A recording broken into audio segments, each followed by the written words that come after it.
For the first time in 2020, Segra Field plays host to the USL Championship, where Loudoun United FC get their first home game of the season. They've got a tough test against Bob Lilly's Pittsburgh Riverhounds. As we welcome you into the broadcast presented by Segra, along with former A-League MVP Wolde Harris, Spencer Siegel here with you tonight as we get a look at our Group F standings. You see Pittsburgh holding on to that second playoff position. There are still several games, Wolde, that Loudoun can use to make up that ground. Yeah, Loudoun's a young team. The results haven't been going their way, but definitely looking to make up ground in this game. Well, for Loudoun, they got their first win of the season over the week last week. This is Ted Pietro who put one in after Wallace Lapsley, the Red Bulls goalkeeper, was sent off earlier in the game. So they had to play the rest of that game with 10 men, and Loudoun took advantage. Yeah, Pietro just making use of his body here, creating some space and slotting it right below the goalkeeper. It was ultimately a 2-1 victory for Loudoun thanks to an Elvis Amo PK. He's got 3 of them this season, all 3 goals coming from the spot, and he's back in the lineup today. Yeah, he's going to be their leader. They're going to look to him to go both ways, be the energizer, and lead by example. Meanwhile, for Pittsburgh, this is a team that knows how to score goals. They've put up 6 and 4 against a Philly Union 2 side in this group. They average just under 4 goals per game in group play, and they lead the Eastern Conference. Yeah, they're going to be looking for the Santos up front all the time, so everybody's going to have to make sure that they're tight in the back and that they don't allow any chances or spaces over the top. And don't forget about Kenardo Forbes, the leading assist man in the history of the USL. He's in the lineup as well. We've got kickoff on the other side right here on ESPN+.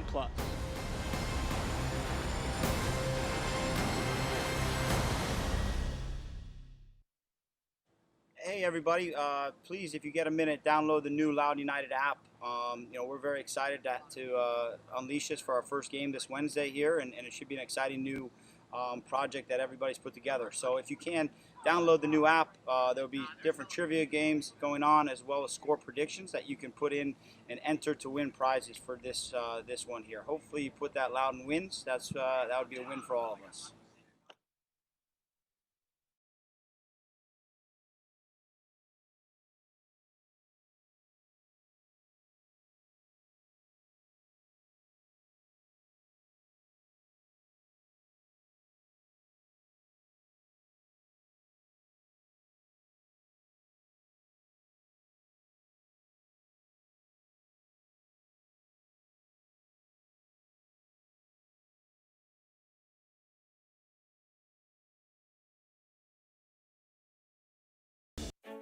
This is business today. Fast, unpredictable, always changing. Shifting trends and technologies are pushing aside old rules. The unexpected is the new normal. At Segra, we'll help you navigate a complex future with state-of-the-art voice, internet, and data protection solutions. We know you have dreams, and we see your potential. Segra, freedom to grow. If you were injured tomorrow, the ER may not be your best option. At Ortho Virginia, we can treat urgent orthopedic injuries without an appointment and diagnose non-urgent injuries virtually through video visits. Take the first step toward recovery, because stronger starts here. Kickoff just moments away here in Leesburg, Virginia, Loudoun County, and Wolde. It's good to have soccer back in this county. There are fans in attendance in a limited capacity. They get to see their team play their first home game, and it's time to check out our starting lineups presented to you by Loudoun Economic Development. You see what Loudoun brings out. Alioune Ndour is back in the lineup. Ted Pietro, who scored against Red Bulls too, and then Doué and Mustafa on the wings. Yeah, Doué and Mustafa are going to look to do the damage down the wings, utilize the outside, and try to get service to Ndour up front. This is a team that really for about 88 minutes over the course of the 90-minute game against Lou City really played them tough, and just 1 or 2 lapses ended up costing them the game. Meanwhile, for Pittsburgh here, you see on your screen, it really will play more of a 5-3-2 and then a 3-5-2 as you see it in that sense, but James and Rovira will be those wingbacks that get up and down. Yeah, they're going to look to stretch the Loudoun outside backs and create those overloads on the outside, freeing up space on the inside for Dos Santos and Fernandez to make crossing runs and runs in behind and get some chances. Not to mention Forbes coming up the middle and providing those passes through balls in between. And Steven Dos Santos, 4 goals this season, all against Philadelphia Union 2. But in Steven Dos Santos's Pittsburgh career, the Riverhounds have never lost when he scores a goal, 12-0. And as you see, we are just about ready, but first, it's about the United Soccer League's 35 championship clubs, and their players stand together in support of diversity, inclusion, equality, and compassion.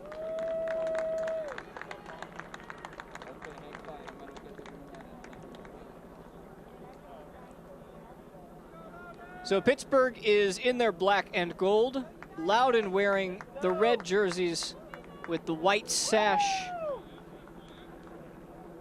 Ready to play their first home game. Our referee today is Matt Franz. And for the first time in 2020, there's soccer in Loudoun County.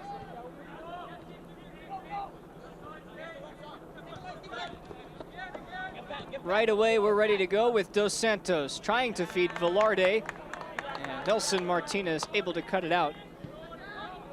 Gives us a chance to take a look at our injury report tonight, brought to you by Ortho Virginia, the official sports medicine partner of Loudoun United FC. Massimo Farine went down with an MCL injury over the weekend, and Jalil Asani not back to full strength yet. Dewey playing further up the pitch today. Peebo Dewey, who was back in defense against Lou City. Here he is on the ball. Dewey, his service in, is diverted by Lindstrom. Amo gets to it. Forbes in there to flick it away. And climbing the ladder is Danny Vitiello, who gets his second start in net, giving Tomas Gomez the day off as Pittsburgh prepares for what will be another game on the weekend. They've got 3 games in 8 days. This is the second of those 3. Fernandez was slashed in the face, and it'll be a set piece that Ryan Martin talked about not wanting to concede many of because of how dangerous Kenardo Forbes' service can be. Not only the service, but the height in Pittsburgh. As we look at the replay, just a little kick out there. Caught him in the unmentionables. No service, though, this time as Forbes decides to play it back. Wheat with the clearance. And Dorr chases it down, and that was one thing, Wolde, that we saw against Lou City for this Loudoun side, was their unrelenting effort in trying to obtain the football throughout the game. They were constantly running after it. Yeah, they were working really, really hard. Unfortunately, in some instances, they were chasing shadows, especially when the ball went up front to Cameron Lancaster. Cudi Pietro keeps it on his feet. Dewey dumps it back for Jacob Green.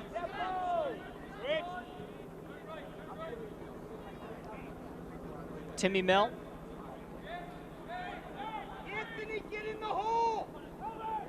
A lot of space for Savaria on the near side.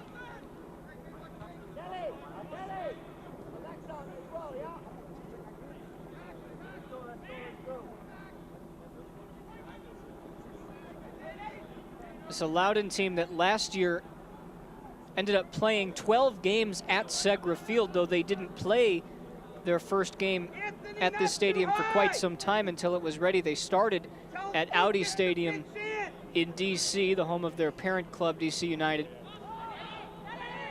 Ended up winning 5 games at Segra last year, 5 losses, a couple of draws, but they did finish strong. Won their last 4 games of the season, 5 of their last 7. Richie Williams, the inaugural coach of this team, was fired at the end of May. That's when Ryan Martin came on.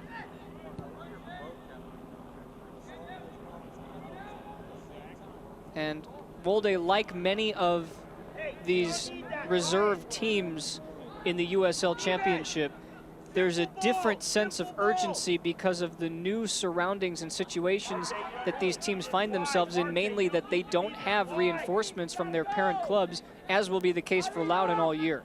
Yeah, but the thing with Loudoun this year is that they have a deep roster. So Coach Martin has the ability to change personnel as they go along, as injuries happen, or rotate the team due to how the schedule is so compact. And there's a lot of games, and they're coming really fast. Cushioned down by Endor. Heavy touch. Alioune Endor will register the first shot on target tonight. Comfortable save in the end for Vitiello. It's always good to get your first shot off as a striker, get your confidence going, even be it from 25 yards.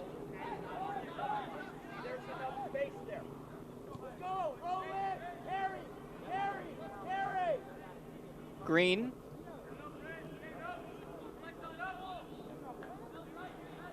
Finds Dewey. And it's out for a throw. Take another look at Endor's effort.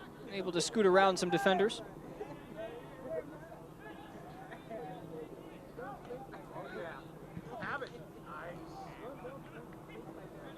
Loudoun's really come out on the front foot, looking to press the ball high and turn the ball over in the attacking half and make it a short field to see if they could get some opportunities. And they've done a good job when they've gotten the ball of just playing those short passes, waiting for the gaps to open, and playing those balls down the line into the spaces. And that was what Ryan Martin emphasized when we spoke with him yesterday. He said, we want to come out with that excitement, put our stamp on the game, bring confidence.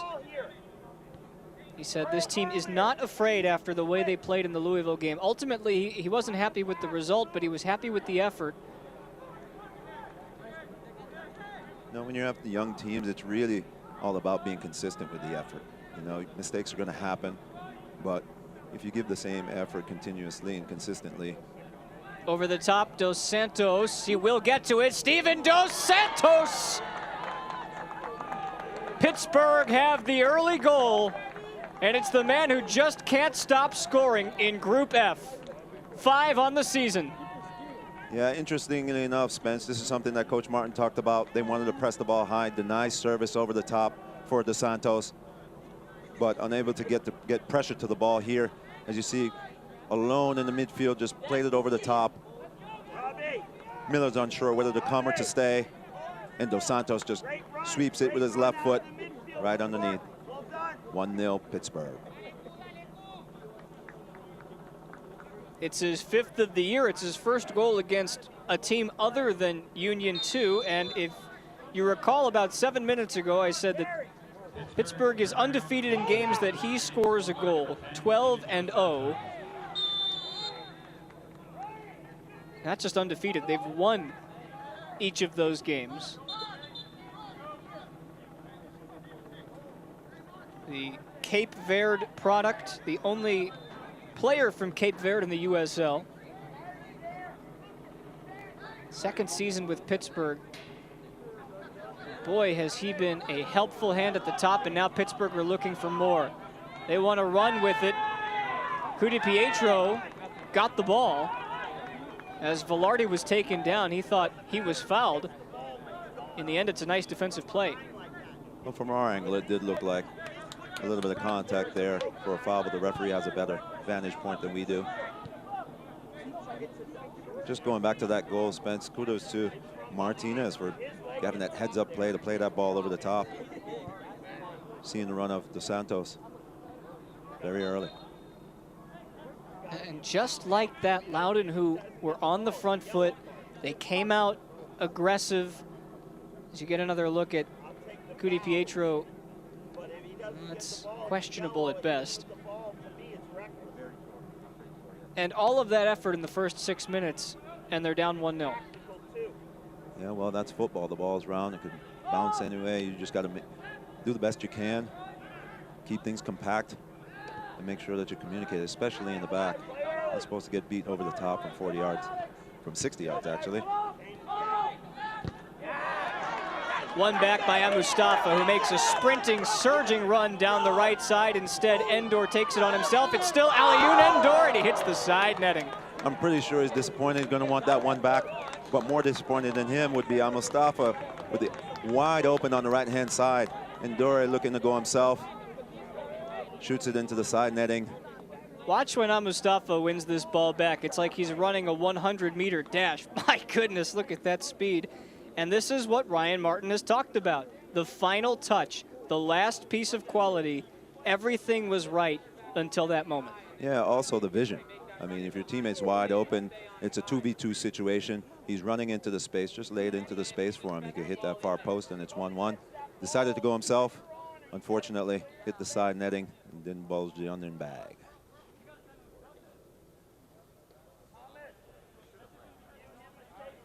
It's a three-man African front for Loudoun United with Elvis Amo, who plays more in the midfield. He's from Ghana.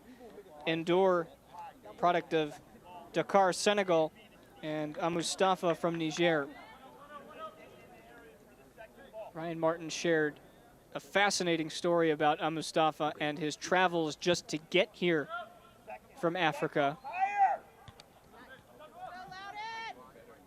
Mertz coming up the right side. Rovira, who provided the assist to Dos Santos. Now Mertz, bodies in the middle, Mertz, Fernandez, 2-0. It's too easy as Pittsburgh strike twice in the first 10 minutes. Yep, it's that ball over the top again. Those runs coming in from midfield as Rivera came up the right-hand side. Ball gets played back. Mertz makes a run over the top. Ball gets played in and crossed. And there's that man Martinez. Goal This time 2. it's Mertz who delivers the assist. He scored 3 goals this season. That's his second assist. And Lucas Fernandez gets his second in a Riverhounds jersey. Yeah, I apologize for that. That's Fernandez, not Martinez. I'll tell you what, when this team, Wolde, is surging with their confidence, there's really no stopping them. Yeah, they're like a well-oiled machine. Obviously, they have a little bit more experience than Loudoun, but the way they're playing tactically, it leads to those. It's going to lead to those opportunities, and Coach Martin is going to have to make some adjustments really quickly in order to mitigate any more chances coming over the top. Well, Loudoun are tasked with making something happen quickly, or else they're at risk of letting this game get out of hand. And they've got an opportunity here shortly after allowing the second goal as Endor draws the foul. Well, Coach Martin did say that there's sometimes they do start a little bit slow. So hopefully they could start picking it up before the game gets out of hand, like you said, Spence.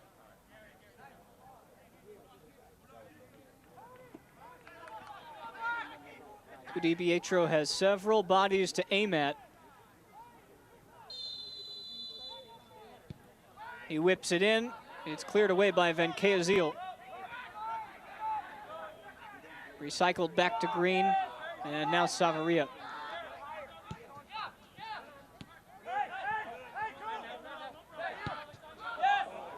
Bad turnover that time.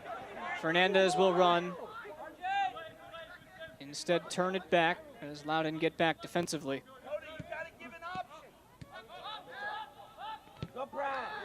Mustafa working to win the ball back again, and does. And this time he is rewarded with a beautiful through ball. It's Kairu Mustafa. And again, it's turned over. You know, just trying to do a little bit too much at the top of the box. I think when you have numbers in the box, you need to get to that end line, whip that ball back, have the defense facing their own goal. Anything can happen, but decided to cut back and lost possession. A good movement all the same. I think he's working his way into this game, and hopefully Loudoun, the rest of the Loudoun teammates recognize that his movement is creating a lot of space, and he's getting into dangerous positions, and keep feeding him the ball.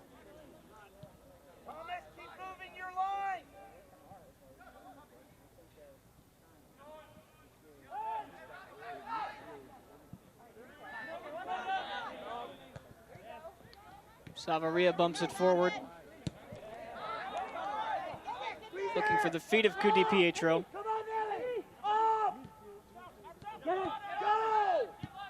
See the high press. It is forcing Pittsburgh to hurry themselves just a bit. And Endor instead will have to pull it back because DiPietro, I believe, was the guilty party that time.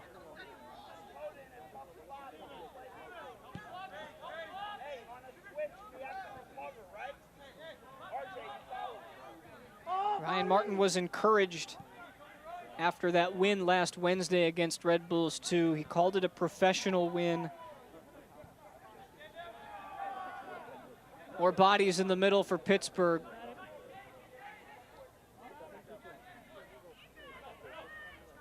Velarde lost it. Now Douay. He said of that win last week, we could have ended the game earlier, but ultimately we found a way. Mustafa is released down the right side. Here he comes again, and he's shoved off by Barnathan. Yeah, just got a little shoulder check there. Credit to him for staying on his feet. Usually you see players take a little bit of a dive there, trying to draw the referee's call. But as you can see from that run, Spence, he's got some wheels. Well, and watching him more closely over the last couple of weeks, it doesn't appear that he tires. It's a relentless motor. Be consistent. Take a look at Bob Lilly, a man who has never missed the playoffs. Ever. And from the looks of Group F, at the near halfway point in the season, that may end up being the case once again. You can see the passion that he has for the game. 2-0 up within 12 minutes, and he's still screaming at his players to get up. Ton of experience. USL Coach of the Year quite a few times. 5-time Coach of the Year in various leagues. Most recently 2015 with Rochester.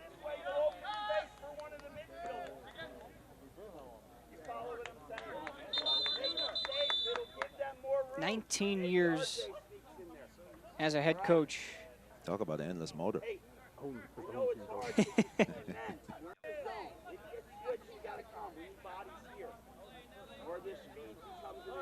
Nelson Martinez has gone into the book. And for a lot of these guys on Loudoun, it's all about the experience learning from playing the game. Now they're dealing with being down early in the game. How do they respond? Look out. Here comes Mustafa again down the right side. Can he finish with quality? Mustafa, and it's blocked away by Vitiello. I'd say the quality was there that time. He just ran into a wall at the end, but again, you see the speed. It seems the rest of his Loudoun teammates need to get on his page in terms of energy, in terms of desire. That's something that you can't coach. As we take a look at the replay, talk about endless motor. He keeps going, Didn't give up on the play, even though he got nudged, and earned his team a corner. Corner kick brought to you by Loudoun Economic Development, a team that's always in your corner. It'll be Martinez to send it in towards the near post, and it's easily picked out by Vitiello. Well, since 1947, Select has been the leader in soccer ball quality and innovation. Select is the official ball supplier of the USL Championship and many of the elite leagues throughout Europe. For the latest Select products and special offers, please visit selectsportamerica.com. Just going back to that corner kick, Loudoun's had 2 set pieces so far, but the services just hasn't been that good. You know, especially against a played-in team like Pittsburgh. You got to make sure that those services are put in dangerous areas to allow yourself an opportunity at goal.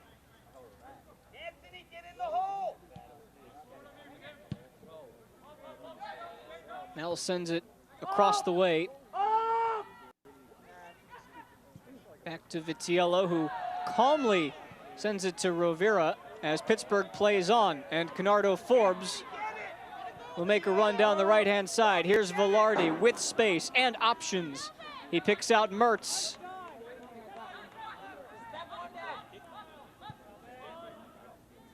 Just good patience here from Pittsburgh. Rovira in. Dewey dispossessed. Fernandez. And Dewey sends it clear. Just relentless pressure here from Pittsburgh. Throwing number forward. Not giving Loudoun a chance to pass and move out. He's counter-pressing well. Haven't called Elvis Amo's name all that often. Here he is on the ball. The Ghanaian. As Savaria finds on Mustafa. There's Endor. Alioune Endor. Around a defender. Endor, and it's wide. Superb skill from Endor. Took it on his right foot, a quick step over, moved to his left. Had the defender on his right-hand side as we take a look at the replay. But just shot the ball wide. Great ball from Mustafa, a little step over, dink there. Got by the defender on his left-hand side and just a little bit out wide. Take another look at from a different angle. Just couldn't get around it to steer it back on net. Good movement all the same from Endor. And you could see the chemistry between himself and Mustafa.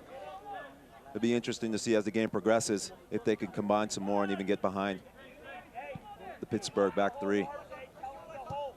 Certainly can't say that Loudoun has been wasteful with their possession thus far. They've given themselves the opportunities to get into those scoring positions.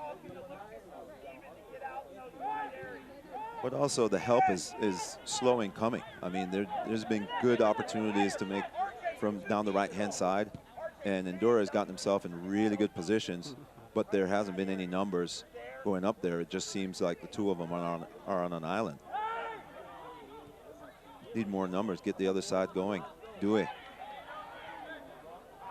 Flicked forward as Green makes a run down the left side and wins the corner. Positive football from Loudoun, who find themselves down 2 goals early in this one. Steven Dos Santos first in the 7th minute, and then Lucas Fernandez, who's playing up top with Dos Santos in that 5-3-2 4 minutes later. Cudi Pietro again to the far post. Wheat gets ahead to it, and he just didn't have any mustard behind it. It's a much better service. And as you said, by the time it got to Vitiello, all the power was gone.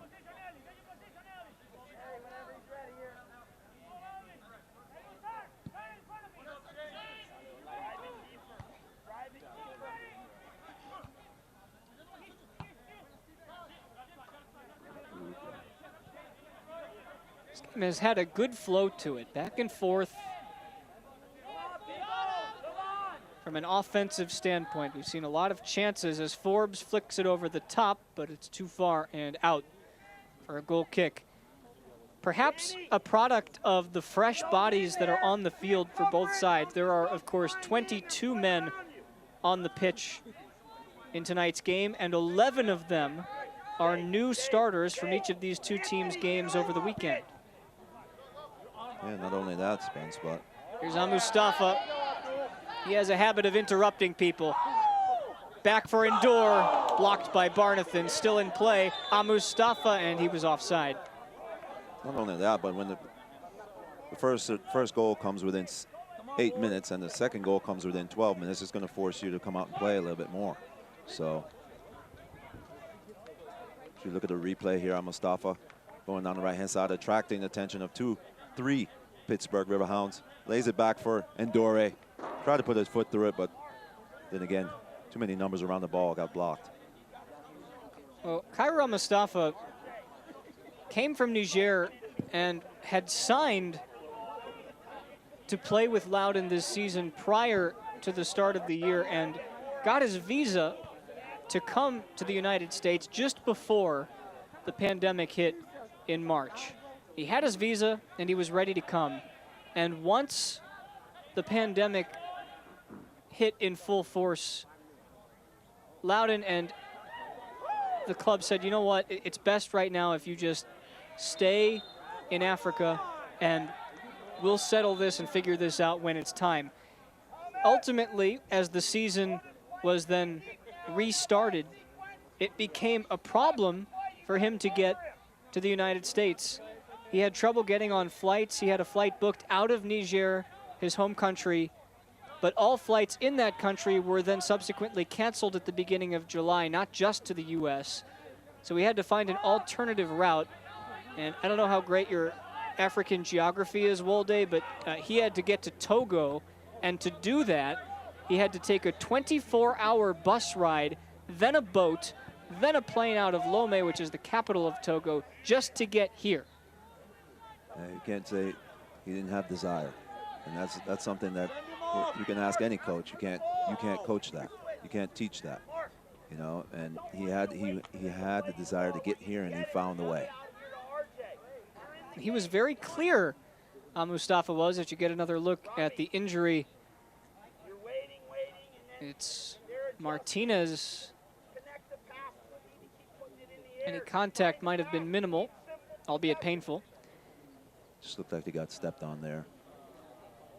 But Mustafa made it clear. He said, no, I want to come. I want to be here.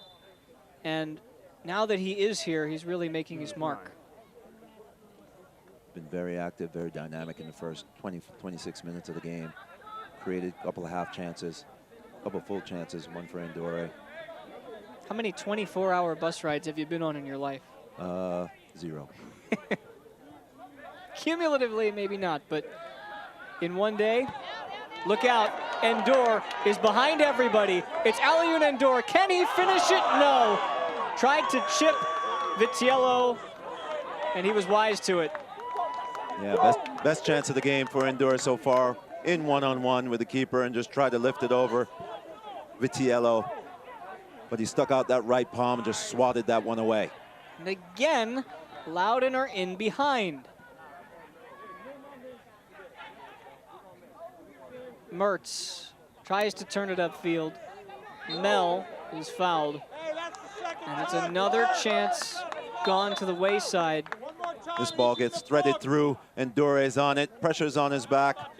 Tries to chip it, just lift it over Vitiello. Didn't get enough height under it.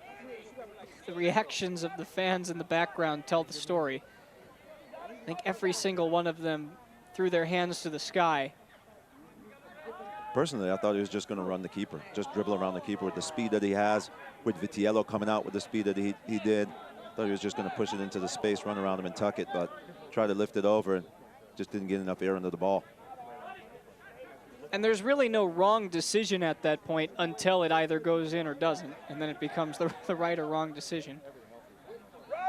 Well, as a former striker myself, I remember getting in those situations, and I'm always looking low in and around the keeper because it's very difficult for the keeper once he's advancing to move right or left, you know. But Ndore chose to go over the top, and with that, it's very tricky because on turf, it's tough to get your foot under the ball. Hit a couple of goals in your day. How many chips did you have? I don't think I had very many chips.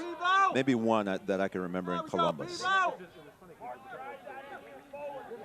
To me, that's the most respectfully disrespectful goal.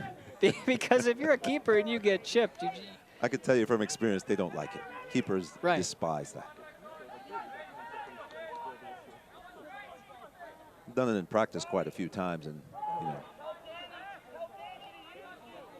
keepers weren't kind to me in one-on-one situations after. Credit goes to Vitiello. He made the save.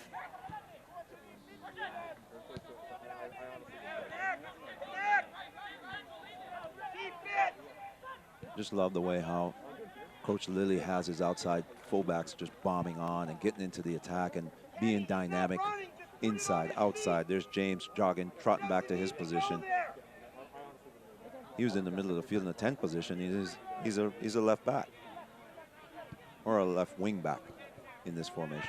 Anthony, you're not getting in the gap. Lucas, get over! Up for indoor. Mertz through the lines to James. Back for Fernandez. Play to his feet! Rovira with time and space.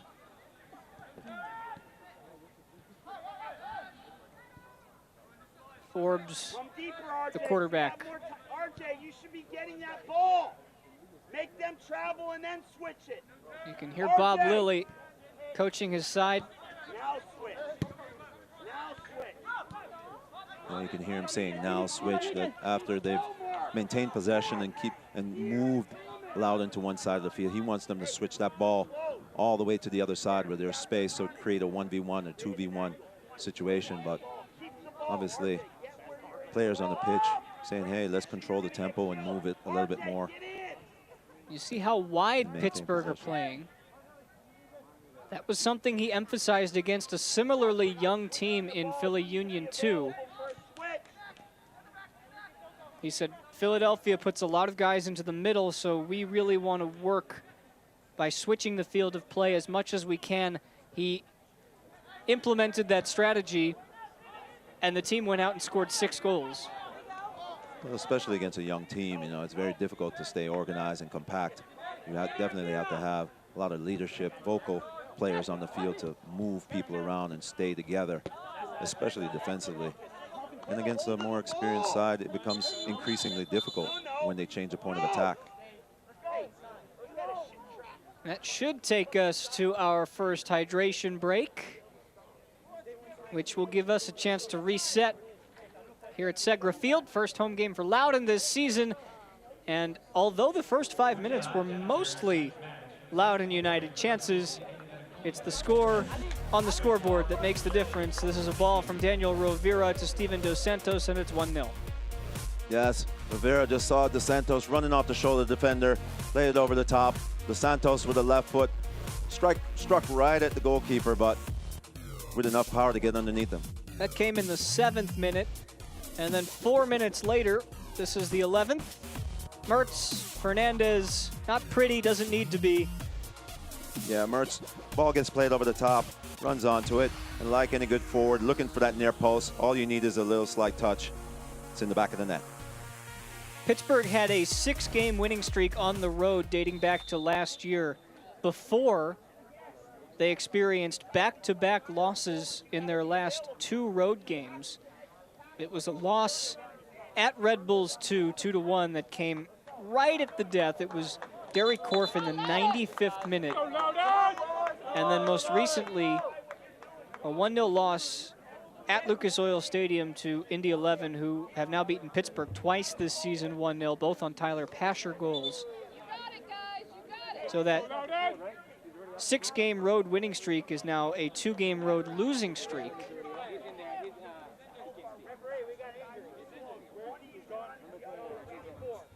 And Timmy Mell is done for the night. He's going to depart. An early first half substitution as Jeremy Garay will come in and try to facilitate in the midfield. Garay has been the team's best passer so far this season. It's a Segra substitution. And Garay, who leads this team with 250 passes so far, will try and get things going with about 15 minutes or so to go in this first half. Yeah, Coach Martin looking to shift things around a little bit. We'll see if that means defensive or formational changes for Loudoun. With Garay coming in, perhaps maybe Dewey will revert back to some of his defensive origins.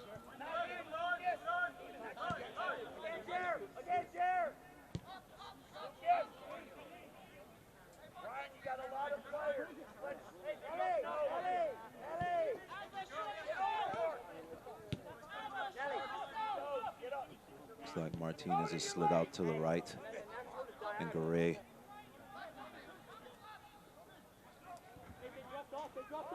This is Garay on the ball. Product of Woodbridge, Virginia. Over the top, looking for a Mo. Or I beg your pardon, Endor.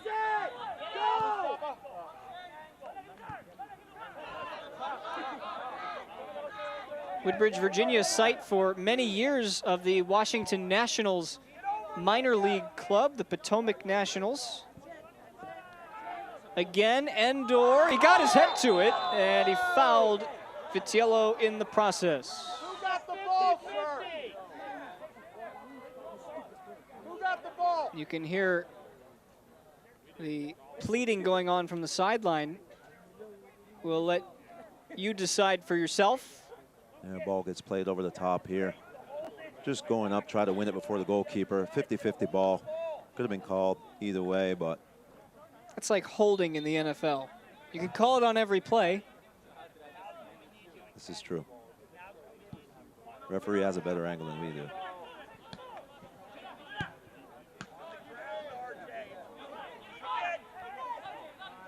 Fernandez tries to turn it. He's met with a sea of red shirts, and Mustafa will come down the right side. This time Vitiello is wise to it, and he comes off of his line smartly. This isn't hockey. I love the cross-sport references tonight. If you were with us last week with Loudoun and Lou City, I believe it was a Mo who skied one over the crossbar, and then the Lou City fans shouted, "Home run!"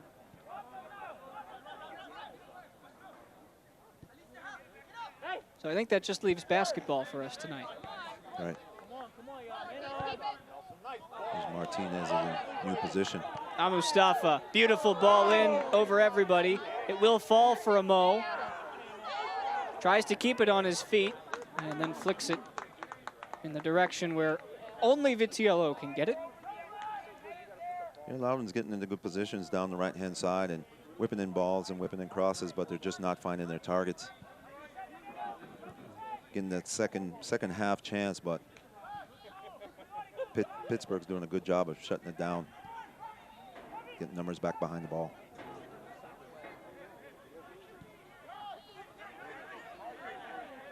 Fans, don't miss a minute of action in 2020. Sign up today and get alerts all year long by following your club on ESPN.com, like the Pittsburgh Riverhounds, who nearly get themselves a third, but do win a corner. Search for your team and then click the follow button to keep up with the latest news and scores, plus get reminders on Loudoun and Pittsburgh's next match. Go to ESPN.com now and click follow for your club. Saravia doing a good job moving from his right back position into that right center back position of tracking his marker and getting to the ball first, especially to that near post. Bernardo Forbes can't find a ball. Now he's got one. 7 assists this season for Forbes, does lead the USL. 38 in his illustrious career. Dropping dimes. Forbes looking for another one, punched away by Miller. And out for another corner kick. You'd ask yourself, all right, well, now that he's the all-time leader in USL history in assists, what other mountains does he have to climb?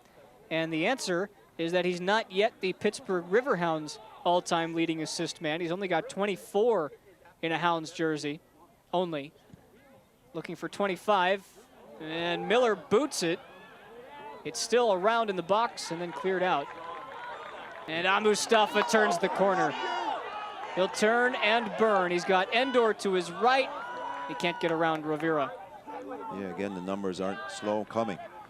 Maybe those guys, 2 guys up front are a little bit too quick for the rest of the guys there, but they're always looking to go 1v1. You could beat one, but you can't beat the entire team. So you got to bring your teammates into the play. Just to finish that thought, Forbes, who's got 24 assists in a Pittsburgh jersey, is one back of second all-time. Kevin Kerr, who's got 27, is Pittsburgh's leading assist man, as Rivera is now the injured party.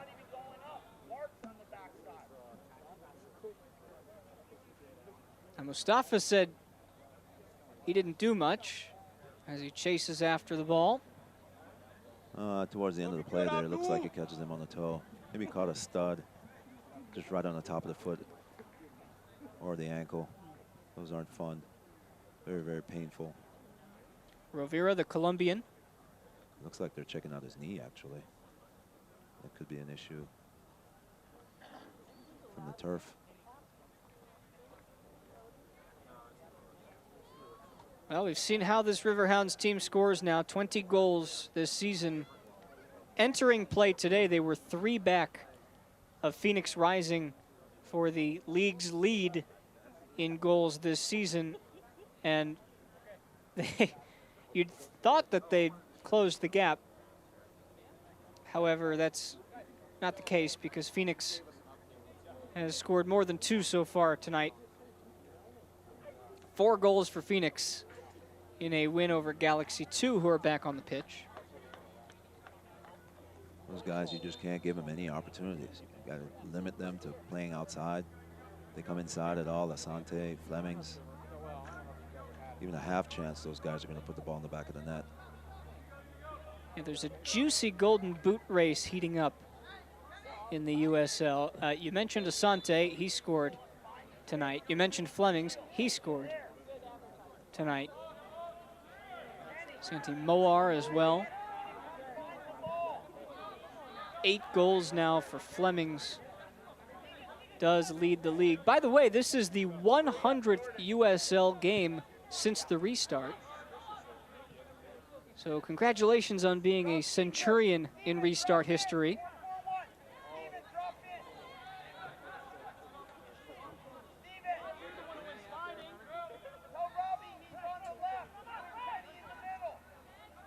Still time for a 3rd goal in this first half as Fernandez tries to get himself around Wheat, who will have none of it.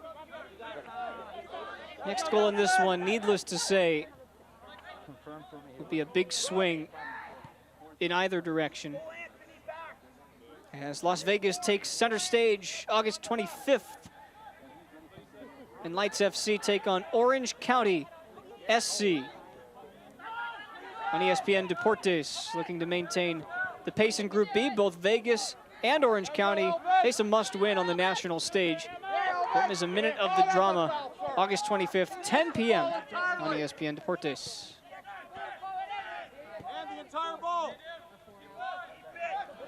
Dos Santos lazily works his way into Pittsburgh's offensive third and then says, we've got a 2-0 lead, let's take our time.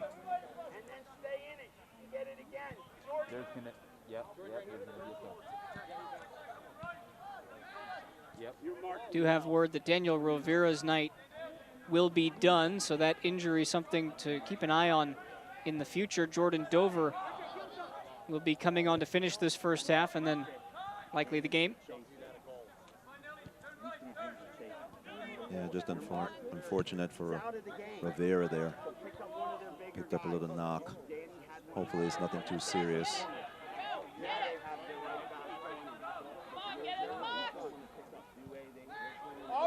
Mustafa can't catch up to it. You know he'll track that down and keep it in play. Here he is. Nice slip effort from Mo. It stays with Loudoun though. Anthony, you should be in a 4. Robbie, you and Steven. Get over, Robbie. Not much mobility ahead of the ball here. Loudoun needs a little bit more movement, especially in between the lines. Barnathan will surrender the corner. It's a good ball. Good ball out to the wing. But as you can see in front, there's 4 players just standing in the line. There's no depth to the attack. So Jordan Dover, who entering today had played all but 20 minutes of Pittsburgh's 7 games this season, 610 minutes to be exact. He comes off the bench for the first time this year.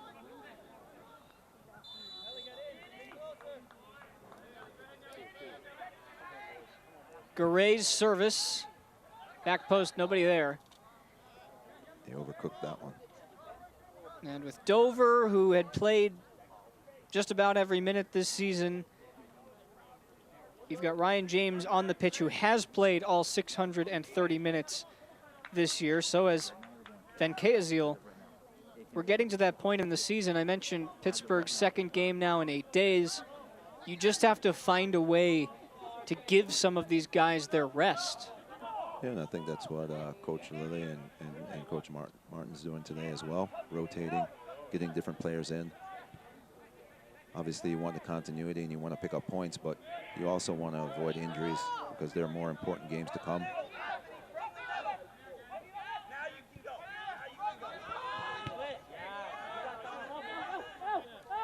Amo turns it upfield. Outside for Martinez, deflected by James, out for a throw. There you go, Elvis. Step it up, Elvis. Get yourself a goal. Into the box it goes. Mustafa dribbling into the trees. Dos Santos lumbering down the left side.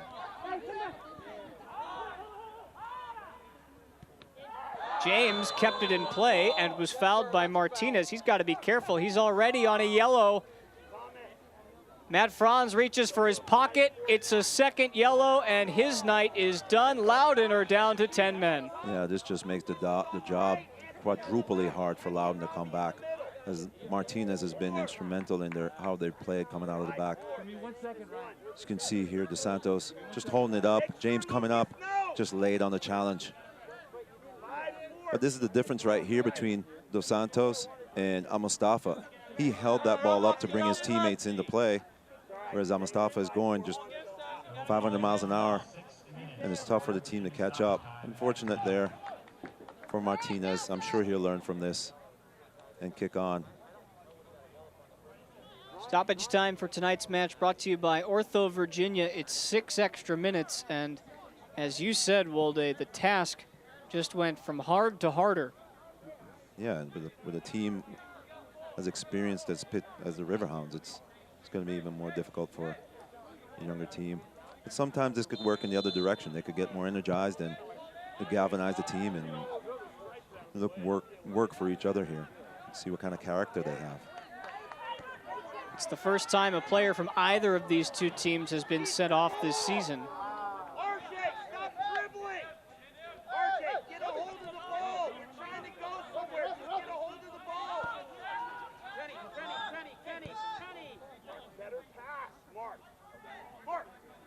We've played 117 USL games now in total. That's the 19th red card. Ironically, before that, 9 of them were straight reds, 9 were double yellows. And I think I heard Ryan Martin say, just get to half, and that is the message right now for his side. The question then, Wolde, becomes what is the message in the halftime locker room, down 2 goals and down a man? Well, they're going to have to make some adjustments, especially in the middle of the park, to galvanize things, you know, stay cohesive, especially defensively, and then look to counter through Mustafa and Dore. That's the options that they're dealt. And but the biggest thing is that they work for each other. It's easy for everybody to just kind of get their heads down and just do their job, but for them to get anything out of this game, they're going to have to work with each other. Well, and all that chasing they did after the ball with 11 men becomes even more difficult when there's one less guy to plug the gaps. Well, this is what they can't do, allow space in between the lines. Velarde, now James. Blocked by Green. And he'll surrender the corner. Yeah, they did a good job to recover there, Green, but as you can see, it's just spaced out, way too much space in between the lines, especially playing against a team like the Riverhounds. They've got to compact that space. They can't allow those entry balls into the forwards and get turned, especially in the midfield.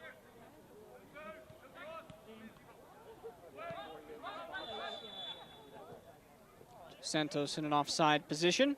Robbie.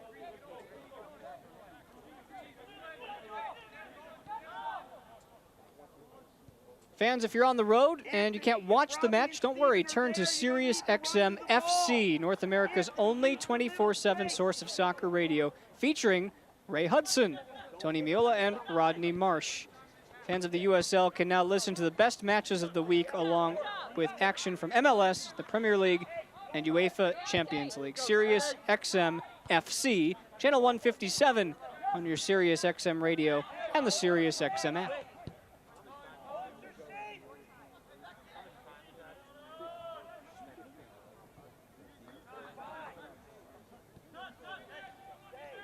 Kudi Pietro. Endor, Mustafa. Forbes stuck his toe in there and then was fouled. Mustafa was very close to putting that in a dangerous position. Yeah, it just looked like he wanted to play it. Dari there, as we take a look at the replay. Looks like he was pushing that ball off for Mo coming through the middle. And Mo had different ideas. He was actually running to a penetrating run behind the defense.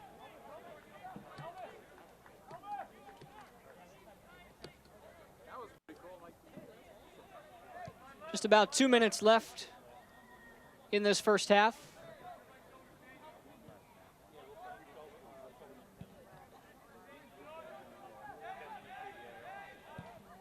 Meanwhile, if you're Bob Lilly, I know you now have an extra man on the pitch at all times, but 2 doesn't seem to be enough. Well, they want continuity. They want to keep scoring goals, and they want to keep, evolving the chemistry from the middle of the field up. And obviously, with the way the league is going, you want as many goals as possible. That creates confidence. It also puts you in position to get a lot of points. So you want to keep scoring goals. It becomes a habit.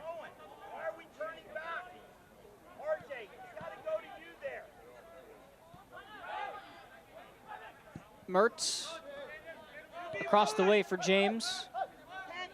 Forbes settles into space.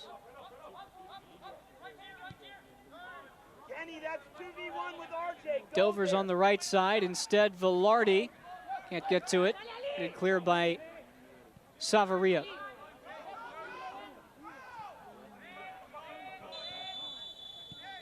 And that's the half. A dominant first half for Pittsburgh. They score 2 early goals, and then they lock down the defensive anchor and keep the halftime clean sheet. Pittsburgh with goals from Steven Dos Santos and Lucas Fernandez. Those 2 combine. Loudoun have work to do down a man. Thoughts on that first half? Yeah, I mean, it came out, but obviously within the first couple minutes of the game, ball over the top, Dos Santos gets on it, and then Fernandez adds a second. Tough to come back from. We'll see how they do in the second half. We've got halftime highlights and much more when we come back. This is business today. Fast, unpredictable, always changing. Shifting trends and technologies are pushing aside old rules. The unexpected is the new normal. At Segra, we'll help you navigate a complex future with state-of-the-art voice, internet, and data protection solutions. We know you have dreams, and we see your potential. Segra, freedom to grow. In the heart of DC's wine country lies a retreat and conference center like no other, where award-winning chefs create signature dishes using local farms, where the wine is poured just miles from the vines and the beer is brewed right next door, where challenge courses invigorate and meeting rooms inspire, where the welcome starts at check-in and continues throughout your stay. Like Loudoun United, the National Conference Center builds world-class teams in the place we all call home. Saddle up. If you were injured tomorrow, the ER may not be your best option. At Ortho Virginia, we can treat urgent orthopedic injuries without an appointment and diagnose non-urgent injuries virtually through video visits. Take the first step toward recovery, because stronger starts here. Hey everybody, please, if you get a minute, download the new Loudoun United app. We're very excited to unleash this for our first game this Wednesday here, and it should be an exciting new project that everybody's put together. So if you can, download the new app. There'll be different trivia games going on, as well as score predictions that you can put in and enter to win prizes for this one here. Hopefully you put that Loudoun wins. That would be a win for all of us.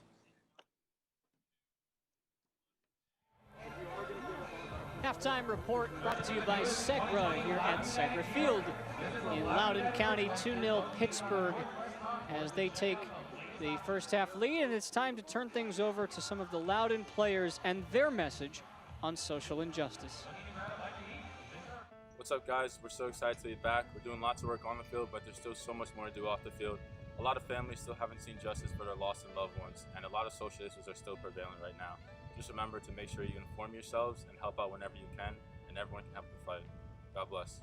Hey, what up, guys? It's Brandon Williamson. We're excited to be out here playing in front of you guys at Loudoun, but I just wanted to say as a reminder that there are still things going on in this country that can't be fixed without the dialogue and communication of all you guys. So stay engaged and stay educated. Hey guys, Alex Saravi here.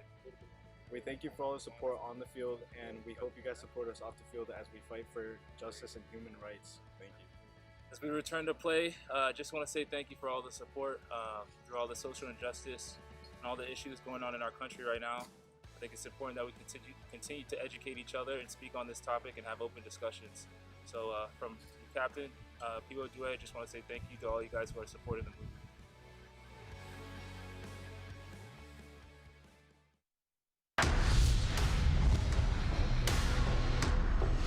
And now Pasher. This has to be it now. Pasher stepping inside. Can he grab the extra points? Pasher! Oh, what a win for Indy at the death! Come back. Asante going for goal. What a strike. Catching Romero off his line. Phoenix makes it 3. And Asante showing his MVP form here tonight. Sitting 2 behind Michael Chang after his 4 assists so far this year. Forbes serves this one in. Floated to the far post, knocked out, and it's in. Pittsburgh on the road gets the early lead. Rolled through. He's on. He is absolutely on. Lapa scores! Give him 2! Two-man wall.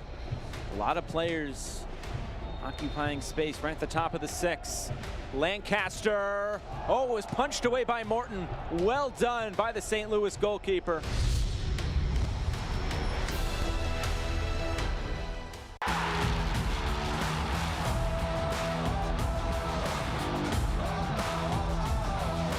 The USL is proud to bring professional soccer back into our communities and across the ESPN family of networks.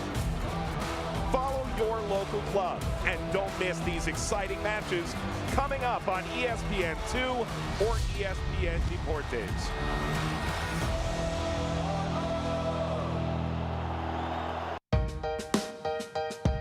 Dr. Champus, the U.S. Soccer has recently instituted the Play On campaign. Try and explain what this looks like in the grassroots communities around the country all the way to the professional level. Yeah, Mike, I think it starts first and foremost with each of our stakeholders, whether you're a club, a coach, a parent, a player. It starts with setting a tone. It starts with setting a culture and really setting realistic expectations, understanding that COVID is a virus is going to be with us for an unknown amount of time. The guidelines are very basic and fundamental. What Play On has really created is a single voice and something that all of us can point to as a safe and responsible way that our kids can develop, continue to play the sport, can come together in a very responsible way under the guidance of local, state, and national guidelines that really can be one that highlights our sport across the country and in the world. And Play On has demonstrated, I think, over the last 2 months, a very consistent message. And that hasn't changed. Dr. George Champus, Chief Medical Officer for U.S. Soccer, thank you for not only your time now, but also the work you and healthcare heroes around the country have done over the past months. This is business today. Fast, unpredictable, always changing. Shifting trends and technologies are pushing aside old rules. The unexpected is the new normal. At Segra, we'll help you navigate a complex future with state-of-the-art voice, internet, and data protection solutions. We know you have dreams, and we see your potential. Segra, freedom to grow. Segra halftime report here in Loudoun County. Beautiful shot of a beautiful stadium as we get you ready for the second half, which is coming up shortly. But first, a look at the news and notes from around the rest of the USL. Talked about that Sirius XM deal for Sacramento Republic. Cameron Iwasa hits that 50-goal mark. Our thoughts are with everybody in the Northern California area dealing with the wildfires in the surrounding area. And of course, Indy 11, they just continue to roll, and for them, Evan Newton is a big part of that. And as we look at some of the scores from around the rest of the USL, Tampa and Miami, they played on Sunday to a 1-1 draw.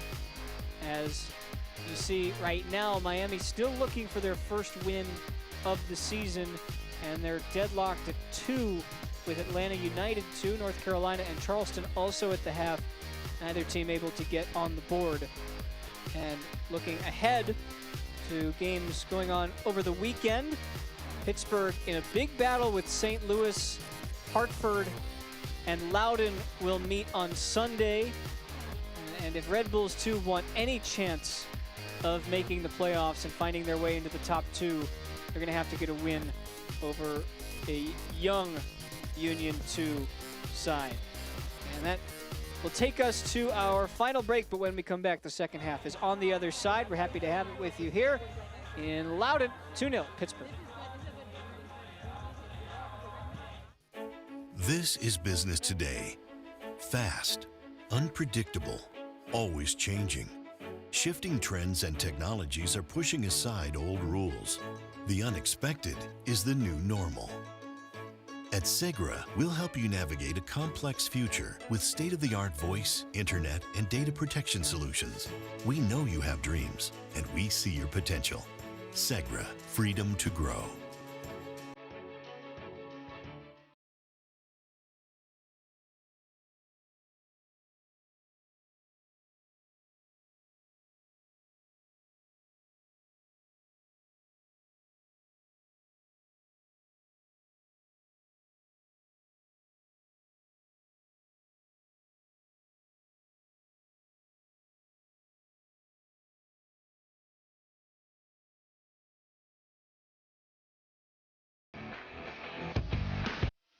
In the heart of DC's wine country lies a retreat and conference center like no other, where award-winning chefs create signature dishes using local farms, where the wine is poured just miles from the vines and the beer is brewed right next door, where challenge courses invigorate and meeting rooms inspire, where the welcome starts at check-in and continues throughout your stay. Like Loudoun United, the National Conference Center builds world-class teams in the place we all call home. Saddle up.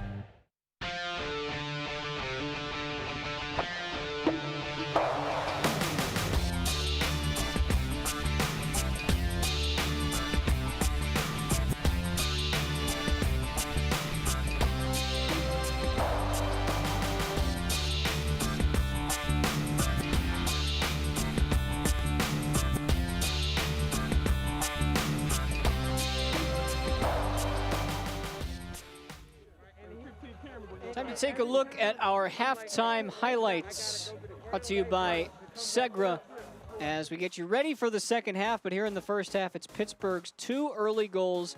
But first, Loudoun had a couple of chances, as you see Alioune Endor trying to link up. He actually takes this one on himself, and it ended up being an easy effort that time for Danny Vitiello, who was very good in the first half. Here's the first goal. It's Rivera over the top for Dos Santos. Yes, Dos Santos looking for that ball over the top.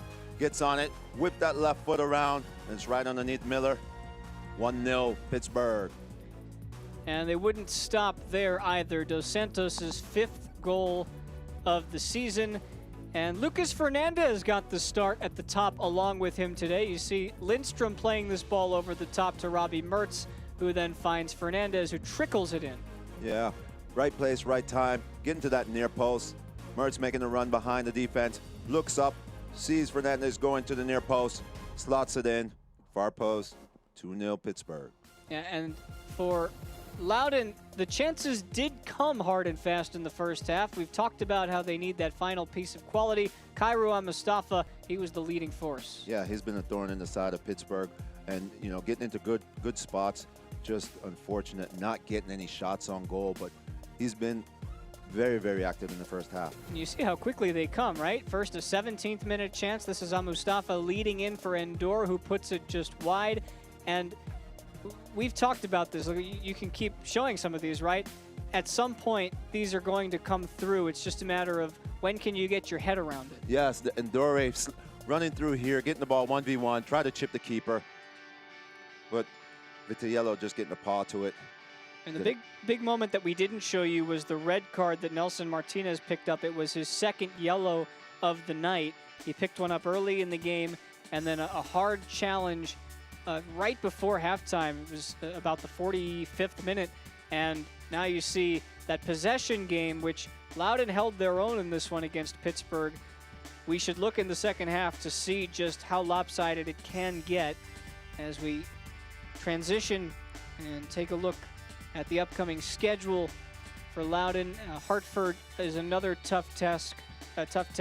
They've got one home game in their next 4, despite this being their first home game of the season. And then Pittsburgh again, Hartford again. There's no let up in this group. No, it's tough for them, and that's part of the league.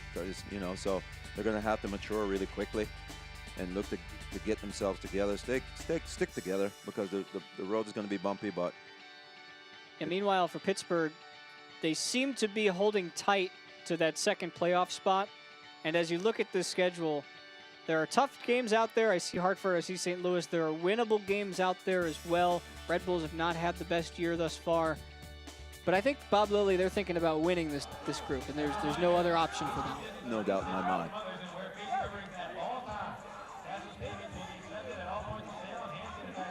So, Pibo Due will depart as Josh Fawole will try to inject some offense into this Loudoun side, number 21 in red. He did get the start in their last game against Lou City. So Fawole, Endor, and Mustafa at the top. Fresh legs. And maybe going 3 in the back here. They're going to stick one more up there. Or are they going to put Martinez in the back and then Dory on the wing and Fawole up front? We'll see. This does not count as one of the 3 windows that you can make a substitution for Loudoun. They've used one of those 3 windows in the first half as the first responders get a round of applause for their efforts throughout this pandemic, as is customary in the USL this season.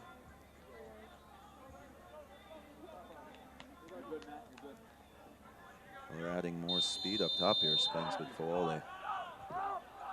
With Hartford's game postponed against Union 2 today, Pittsburgh can claim their spot at the top of Group F. If they can close out this victory, they'd be tied in points, and they'd be running away with the goal differential.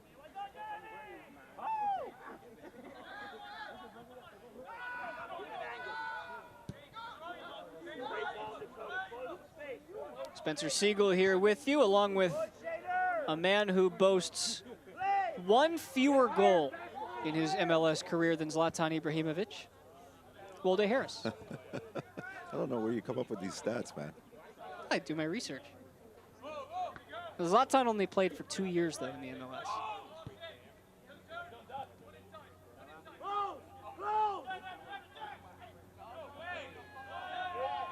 Hernandez thought he was fouled. Play on.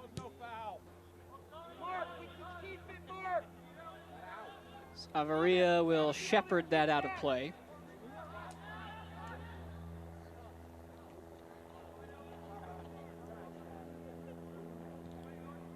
Well, remember, these 45 minutes for Loudoun will be played with 10 men. Biggest challenge for them, of course, will be trying to be consistent on the ball when they have it, because they're going to be closed down very quickly. And that's how you do it. You get your guys running. Mustafa turns it inside. He's got bodies in the middle. He'll try it himself, and it's easy for Vitiello. Yeah, it seems that Mustafa is just a little bit too fast for the rest of the squad. Look at where the rest of the team is. They need to push up a lot quicker when he gets the ball to keep things come back. So when the ball turns over, they can counter press, but they're just a little bit too far behind. Albeit Pittsburgh not taking care of the ball, and Loudoun's back on it.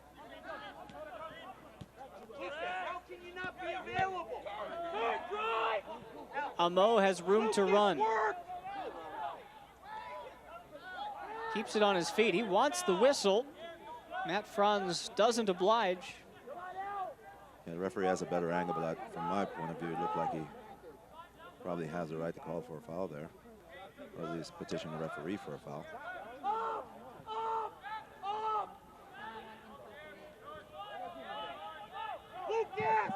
The question for Pittsburgh in this second half will be how much are they willing to move forward and search for more goals, and how much are they content just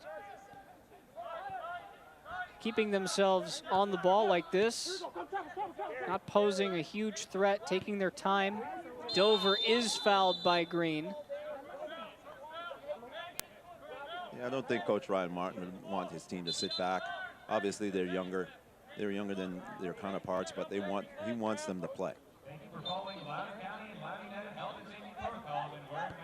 Just a stern warning that time for Green. No cards necessary. Yeah, Green could count himself lucky there.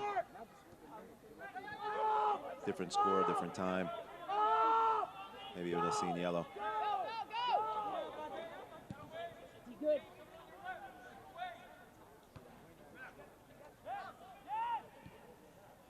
Dover searching for Dos Santos. Mertz, who missed a big penalty last week in the game against Indy 11. This is the second game in a row that Pittsburgh has played a team who's down to 10 men. Or I'll tell you, that Indy game, Indy scored that early goal, and then you thought that the chance for Pittsburgh was there for the taking when there was the red card right on the line. Forbes, Dover, back to Forbes. Canardo, Forbes, deflected. And this time, Falole is fouled. Fans and coaches are all making sure that Franz is aware. Please pull your card out. He does. Barnathan in the book. Yeah, Barnathan just finding himself on the wrong side of Falole there, and not wanting him to give up any space for Falole to advance at the rest of the back three. Robbie and Anthony recover. You don't need Created to a jump tactical in foul. there. As we take a look at the replay. Good entry ball to Green. If there's any place to foul forward on the field, it's that in the offensive half of the field. Picks up a yellow card for it, but I'm sure his teammates in the defense are thanking him for it.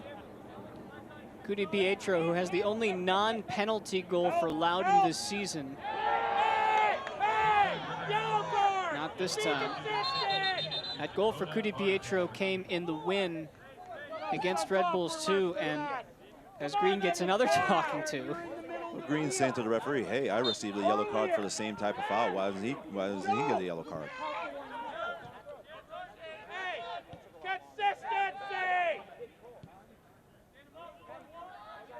Velarde. James. Velarde.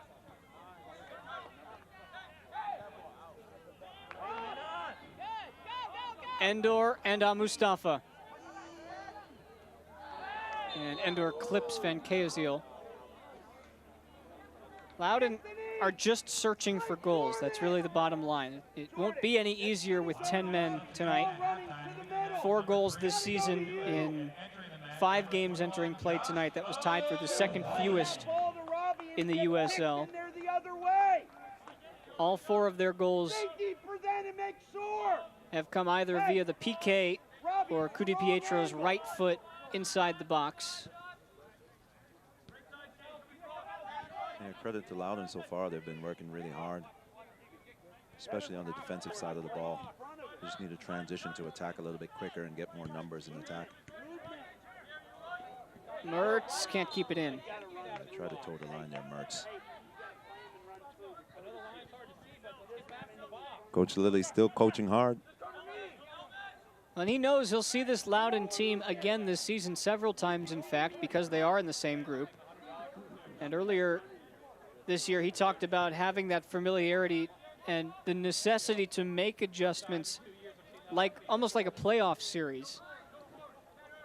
Even after a win, he said you can't sit on the same hand as Cudi Pietro jerks Mertz out of his shoes. Now Green, who cuts inside. Jacob Green, it takes a deflection, and it'll roll out for a Loudoun Economic Development corner kick. Yeah, that's much better from Loudoun. Cudi Pietro taking on 1 or 2 players, laying it off and making a run behind. And then Green coming up the line, looking to make combination play. Much better from Loudoun. See if they can keep it up. Garay, who came in as a first half sub.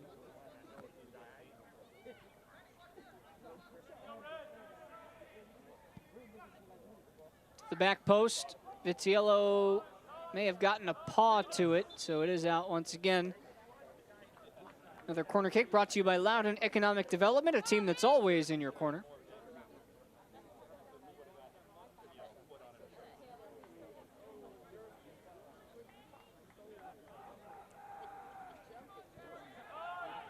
Taken short. Cudi Pietro looking for a head, finds Fawoles. Savaria nowhere to go. Cudi Pietro again. Nifty moves inside, tried to keep the run going. And Keazil boots it clear. Green has to hustle to track it down, and does. Mustafa asked to run. Of course he'll oblige. And again, the service is nice and easy into the palms of Vitiello. Yeah, but you could see a definite uptick in energy from Loudoun since conceding that red card. They're still pushing forward. They're more compact, and the energy level has definitely gone up a notch. You wouldn't know that they were playing down a man through the first 10 minutes of this second half.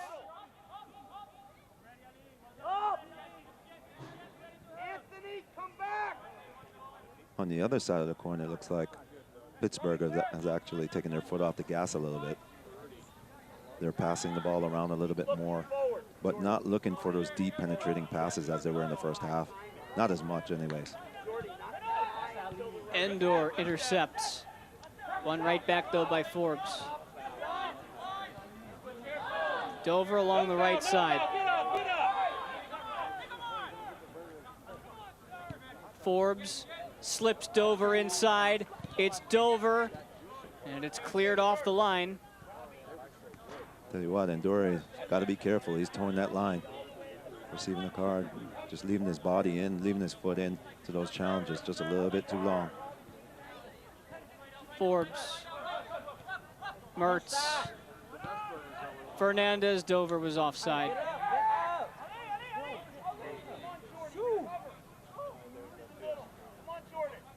That was a little bit better from Pittsburgh. Bob Lilly says we're trying to score 4 goals in every game and be stingy enough to put up a clean sheet. They're halfway there. You know he's not satisfied yet tonight, because a goal in Loudoun's direction does change the complexion of this game. And they're searching for it.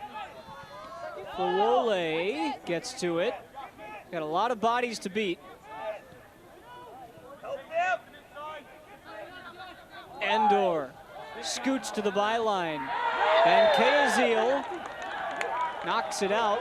And I believe it was last touched by Endor. He wins the goal kick. Yeah, that was a great skill there from Endor to juke 2 defenders and get down the line. We'll see it here on the replay. Fakes going back, whoops, turns, goes around the corner. A little bit of shirt pull there. Not sure. Yeah, from this angle may have came off his toe, but looked to me like a corner kick, but the referee calls a goal kick.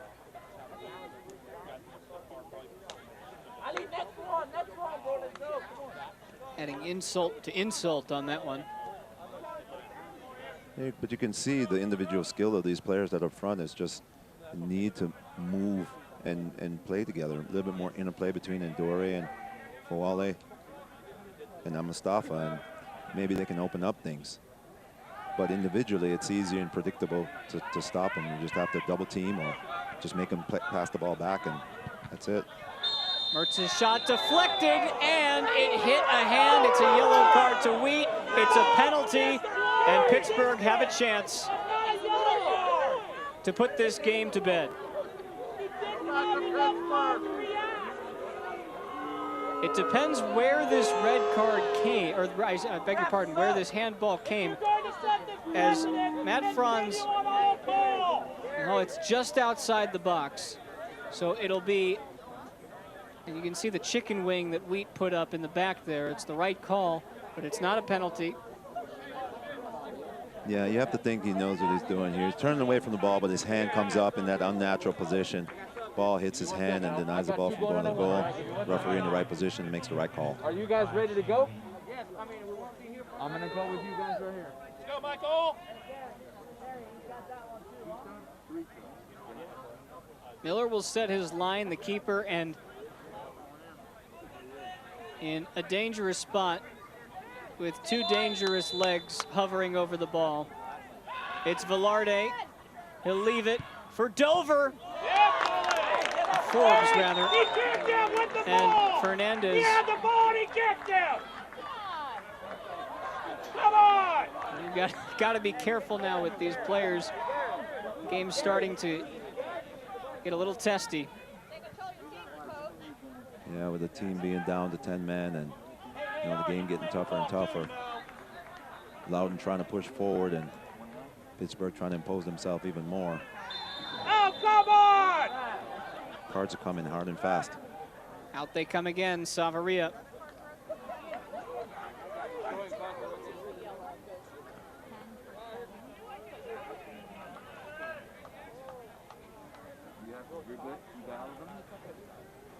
Take another look at the save by Miller. It was Forbes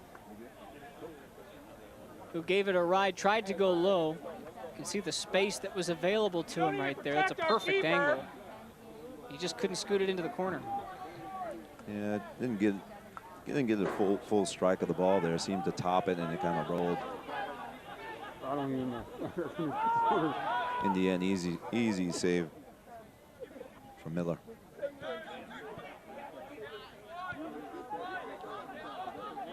Positive football from Pittsburgh. Dover's service into the box, punched away.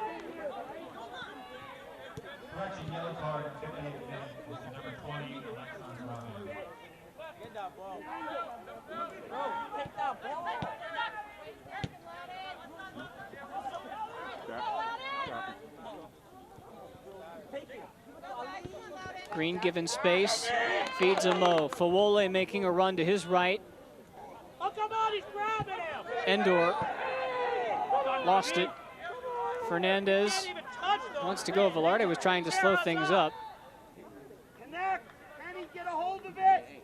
Endor needs to bring his teammates into the game a little bit more, especially in the middle of the park. Up front, yeah, you could go at people 1v1, but in the middle of the park, you got to find combinations and then get to where you make the money in front of the goal. Give me a moment. I'm dealing with, yeah, give me a moment. Fawole.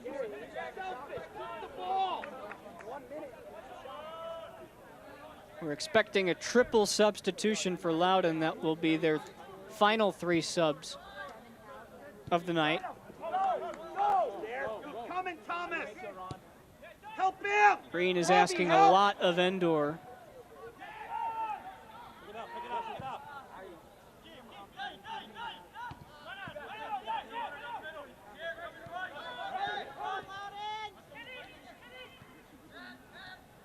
Create an angle, Kenny.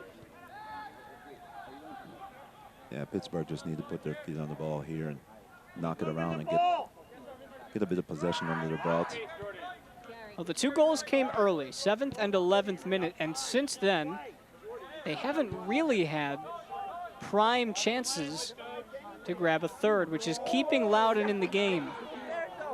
Well, Loudoun adjusted and they woke up finally. you know, and got back on defense, kept things compact, and made it more difficult for Pittsburgh to penetrate. Over again. Into the middle, Forbes. Fernandez is onside. He cuts it back, deflected away, cleared by Garay. And Cudi Pietro is hurt. Yeah, he looked like he's ran his race. Yeah, that's a sign of cramps right there. Especially with 10 men. You could see fatigue setting in real quick for some of these players. Cudi Pietro didn't play on the weekend. You see the 3 subs who want to check in. Yeah, Elvis. Carew. Ready. There you go, Teddy. And indeed now, it's time to make the change. Cudi Pietro was one of those 3 guys who was scheduled to come out, so makes sense now as Michael Gamble, Brandon Williamson, and Aramuse Momo come in as Elvis Amo comes out, Cudi Pietro and Kairu Amustafa. You're kind of surprised that Amustafa would be subbed, but you never tell his level of fitness, and Coach Brian Martindale. Well, he's been covering a lot of ground. Definitely don't want to risk any injuries to him. Williamson, the 22-year-old from Gainesville, Virginia. Where's the consistency? And Momo, number 27 in red, makes his season debut. First opportunity for him in a Loudoun uniform. Coda, you're hurt. Just playing long.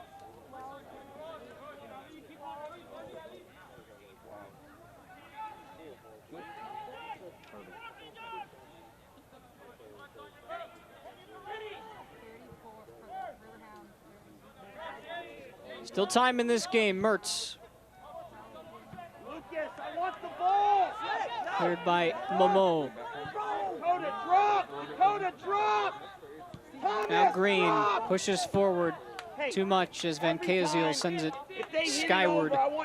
We're expecting 2 Pittsburgh substitutions now.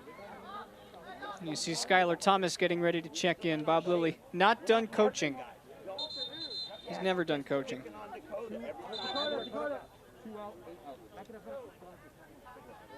Yeah, in and around the hour mark. Time to get some fresh legs on the field. So Barnathan departs. He was on a yellow. Skylar's on your right. Skylar Thomas in, and Danny Griffin, who does have a goal to his name along with a couple of assists this year. He'll spell Lindstrom, a couple of defensive changes.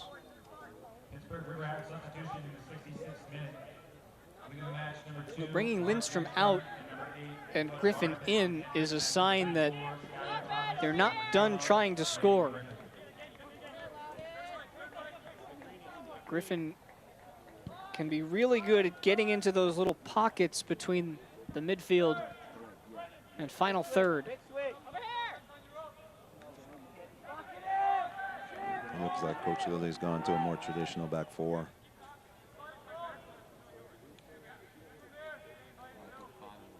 Just solidifying the midfield as well, getting some fresh legs into the midfield.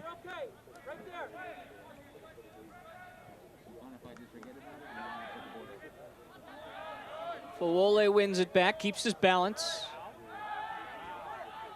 He's being hounded by defenders and wins the free kick. Yeah, great job by Fawole there to protect the ball. Being pressed by 2 experienced guys. Now what can Loudoun do from another set piece?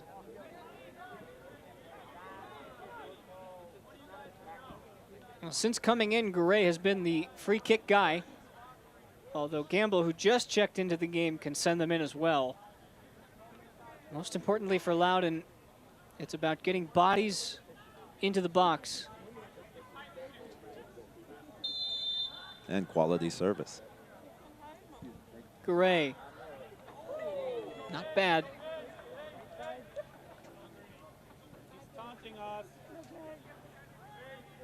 The USL's elite pre-professional platform, USL Academy, allows clubs across the USL to build a pathway to pro soccer by bringing together top local youth talent.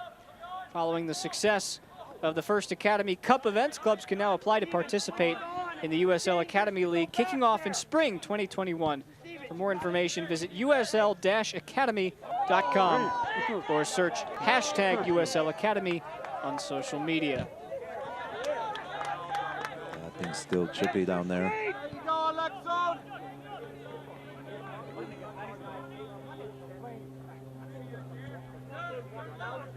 Just trying to way to break down this Pittsburgh defense, and that is much, much easier said than done. Here's a chance to run. Fawole with Gamble to his right. Being closed down.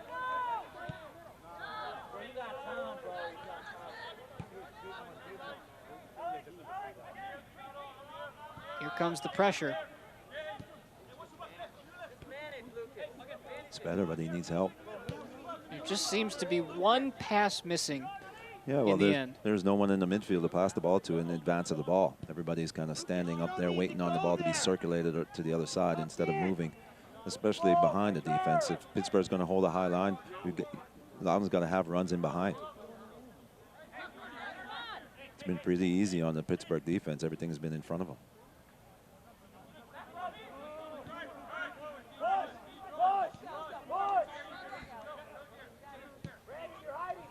Fawole was crunched, and Matt Franz looked the other way. Yeah, for me, I thought that was a foul coming in from behind. No intention to play the ball. Push the player off balance. And you can hear Ryan Martin, you can see him saying, how do you not see that? That's about as easy as it gets that time. We'll take another look when we get a chance, but Loudoun still showing fervor. And Dorr goes down now, and it looks like he's cramping up. Yeah, he's done a lot of running tonight, especially without the ball. Wow, we can't get a call. It's certainly frustrating, especially when you see something like this. And that's a fresh body, Skylar Thomas, coming in rather recklessly. But if you're a Loudoun fan, you have to be encouraged by some of the things you're seeing tonight. Of course, there's no drop in the effort. Actually, there was an uptick in effort coming into the second half. You played a lot better. You've kept Pittsburgh off the board, albeit that Pittsburgh maybe have taken their foot off the gas just a little bit. And you've created one or two half chances. You haven't created any full chances like you did in the first half, but that's encouraging that even with 10 men, you're still going forward and putting the other team opposition under pressure. Andor, who didn't play on Saturday, the Senegalese product, who joined last year from the Czech Republic, started his youth career in his native Senegal. He scored 5 goals towards the end of last year. He's somebody they're relying on to be that finishing product in the end. Joined the DC training camp in the off-season. Also spent time at the Barcelona training ground.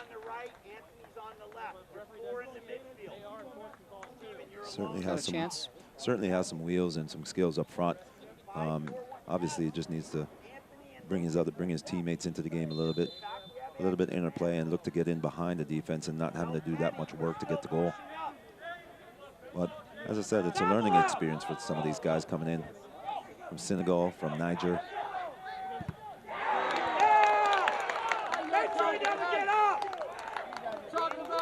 But I'm pretty sure Coach Ryan Martin is happy with the effort that they're giving. You can hear just how tense it is, not only on the pitch, but in the stands. These fans have been starved of soccer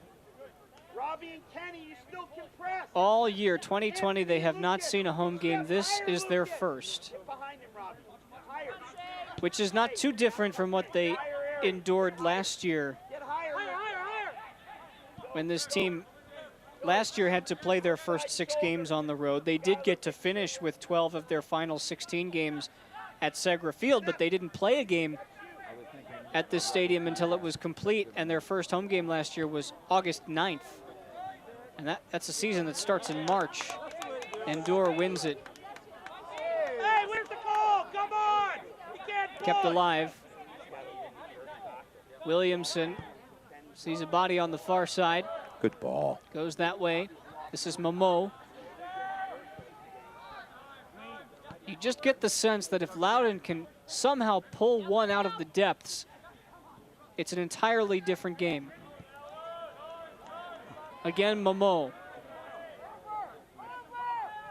This is much better from Loudoun in terms of ball possession, moving the ball, moving Pittsburgh from side to side, probing and looking for that penetrating pass.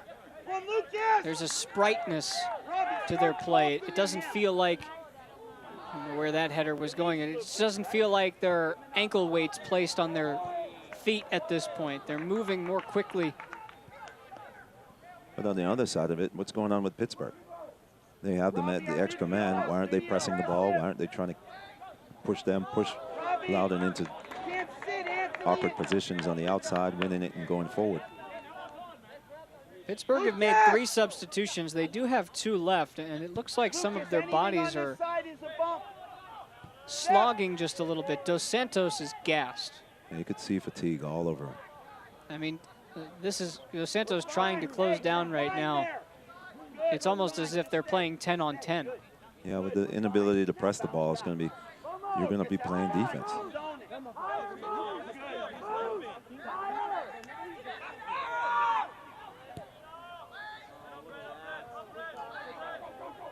Gamble tries to win it. Who touched it last? It was Pittsburgh. Now Williamson. Gamble gave it away. You got to think we'll be seeing Mensah sometime soon. Santos goes down, clutches his right wrist. He's in some serious pain, but he's back up.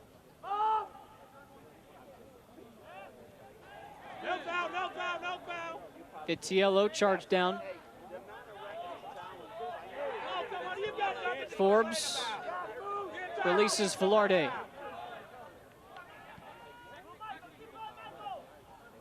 Too far from Mertz. And Loudoun back defensively. First 2 goals in this game, the only 2 early. Minutes 7 and 11. Dos Santos and Fernandez. Yeah, you have to think if they came out with the mentality of that they have right now, that this will be a whole different game.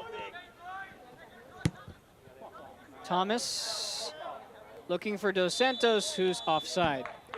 Is there a body, if you're Pittsburgh, that you can bring in? You've only got 3 left on the bench, Mensah, Forrest, and Ashworth, who can provide help at the top? I can't help to think, but, you know, that Mensah will be coming in and featuring sometime soon here for Dos Santos.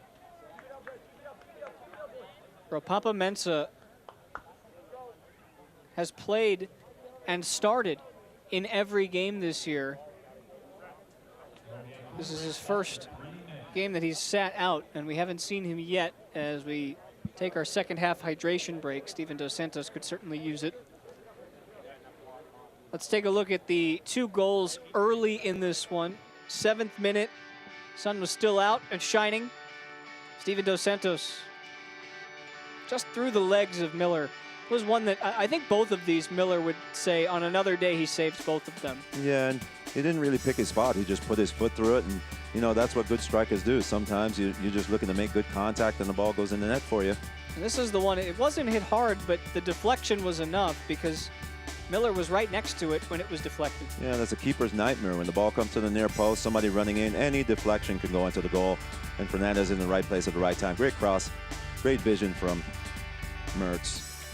And at that time, you thought, how many is Pittsburgh going to get? And then this foul by Martinez, which was not a smart one, sent Loudoun down to 10 men because Martinez was already on a yellow. Yeah, no need to go in with this type of challenge, especially when your opposition is up against the sideline and there's no immediate threat.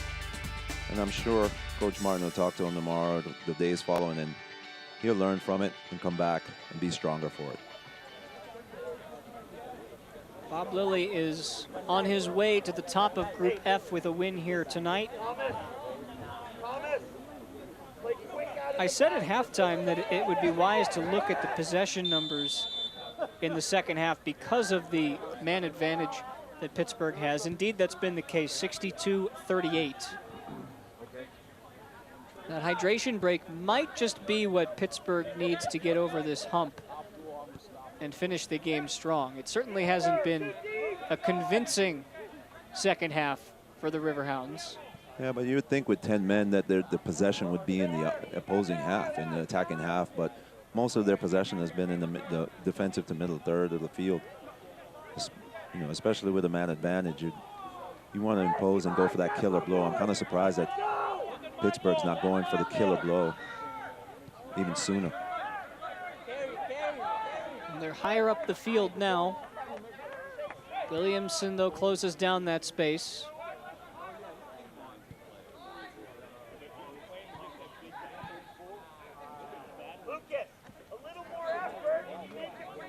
Fans, Las Vegas takes center stage August 25th when Lights FC takes on Orange County SC on ESPN Deportes. Looking to maintain the pace in Group B, both Vegas and Orange County face a must-win on the national stage. Don't miss the drama unfold August 25th, 10 p.m. Eastern, ESPN Deportes. Goldie Harris, hablas español? Un poquito, sí. There we go. So then you'll understand. I've actually done a lot of Deportes translating for my father recently, who's been watching all of the Champions League games in Spanish instead of in English, and I told him pelota is ball and goal is goal. Yes.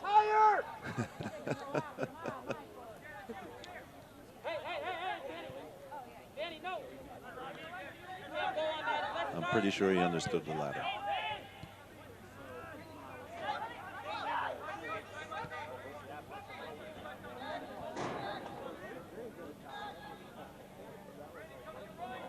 Pittsburgh into their offensive half momentarily.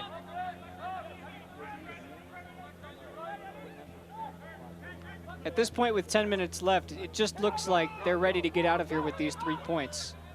One more would surely seal it. Dos Santos gets leveled from behind, but Momo got the ball. It's been a very physical game tonight. Especially in the second half. His legs get tired. A little bit of fatigue sets in. A couple late challenges.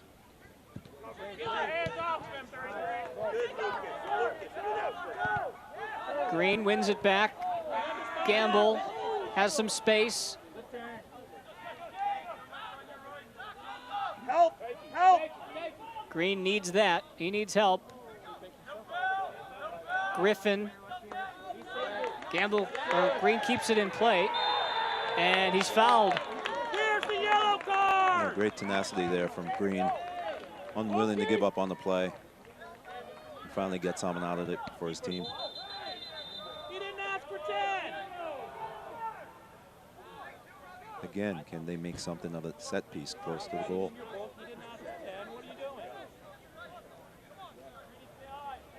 Well, you would think that with the amount of time that remains, this is one of those spots that Loudoun is just going to have to pull one out of their tricks. Towards goal, punched by Vitiello. That wasn't too far off. Yeah, that's much better. Dangerous ball. Shape! You've got 2 out here, Danny. Nifty footwork from Williamson. Hey, Skyler, there's a next Yeah, he's done well since coming into the game, Williamson. He's found himself in really good spots in the midfield, able to keep play, switching ball from side to side. Fawole closes down James and wins the throw. Brandon Williamson, 70 appearances for Duke University over the last 4 years. Second team All ACC in 2018. Gamble. Endor turns it. Still wants to take it on himself. Yeah, just a little bit too much there from Endor. Maybe makes combination with Gamble there. Give it and go beyond the defense. Get it back. And you'll have a one-on-one chance with the goalkeeper, or even Gamble taking a shot from the top of the box. He's just going to have to learn as he goes along to combine with his teammates. Griffin making a run down the right side. Too far for him. And Wheat recycles it back to Miller. Yeah, Green lucky there is a little bit late on that challenge. Long ball from Williamson. Fawole will chase. Thomas closes him down. That's the thing with Loudoun, is that they're getting themselves in good position, but the help is just a little bit too slow in coming. So, you know, you can't take advantage of the space and the numbers. Well, they certainly don't have the numbers. They're down a man, so sometimes it's just harder to get those numbers where you need them to be when you ask 10 men to run in a space that's supposed to be occupied by 11. This is true, but in advance of the ball, you have 2 or 3 people standing, kind of looking and waiting to see what you're going to do instead of moving to give you good passing angles. So you could play an entry pass into the box or play an entry pass into the midfield to change the point of attack. Well, Ryan Martin certainly has his work cut out for him this season, but he's done a good job so far. He got his side their first win last week. It doesn't get any easier from here. Perhaps he can lean on the wise words of his father, Jay Martin, who's the all-time winningest coach in men's college soccer history. 708 wins at Ohio Wesleyan University. Right here, boys, right here, boys. Ryan himself was an All-American in 2005 for Ohio Wesleyan, and again, here's a set-piece opportunity, and prior to that, we should have our final Pittsburgh substitution of the night, and Van Kaziel is finally into the book. You want it right now? Loudoun fans are thankful of that. Left mid, left mid. Yeah, you can see on the replay for all, they're just doing a good job of making himself a nuisance, getting himself in front of Van Kaziel there, but maybe the weakest of the bunch too. But I guess one too many atrocities that time. As I always say, the referee is in a better position than we are. One is right. Yeah, but it's 1 moment. Let's see if Loudoun can take advantage of this. Another restart in the attacking third. Velarde and Lucas. Leave Steven up top. You're left mid. When we win it, you can come inside, right? When we defend, get out there and you press on your side. If it's on the other side, you Let's see if Gamble decides to send one towards the goal. It's flicked on, and Fawole nearly got his head to it. Last touched by a Pittsburgh head. Good.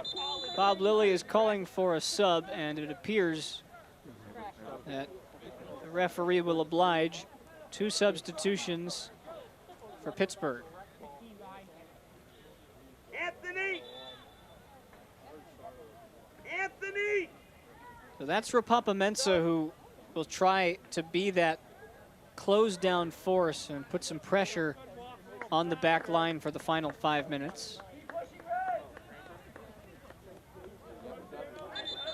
A couple of goals for the Ghanaian this season, and Mark Forrest for Lucas Fernandez is the other substitution.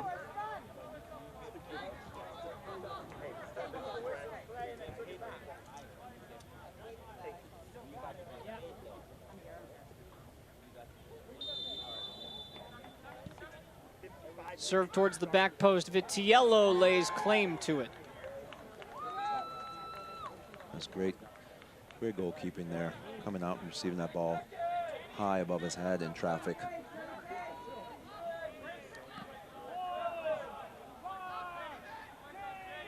Riverhounds substitution in the 87th minute into the match, number 33, Lucas Fernandez, and number 15, Anthony Velarde. You see Mensah at the bottom of your screen playing in tandem with Dos Santos.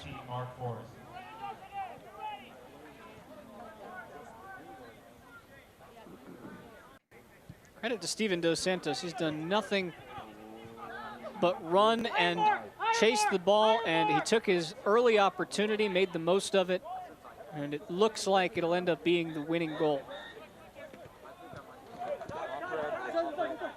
Yeah, he's worked pretty hard tonight, especially without the ball.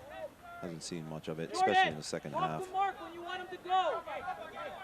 Pittsburgh will temporarily move into first place in Group F, but Hartford, having not played tonight and having had one less game entering play tonight against, as opposed to Pittsburgh, they'll have 2 games in hand.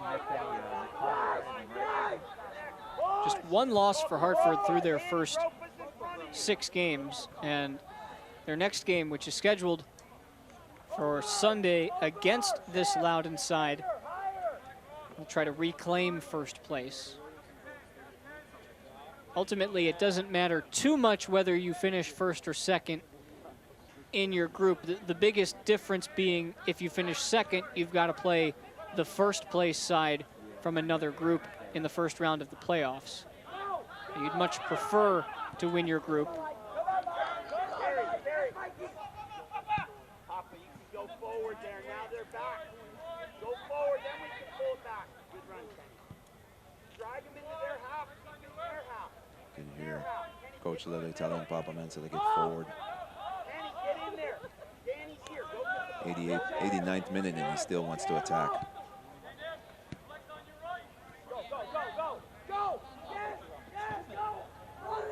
Pittsburgh have 4 home games and 3 road games remaining this season. Actually, I beg your pardon.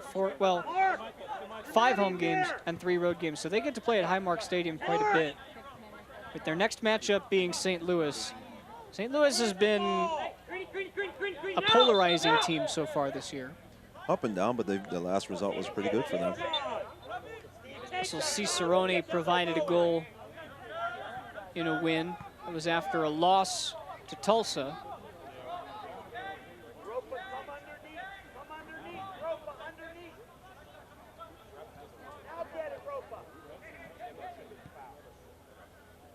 Bob Lilly trying to will the ball to Ropapa Mensah.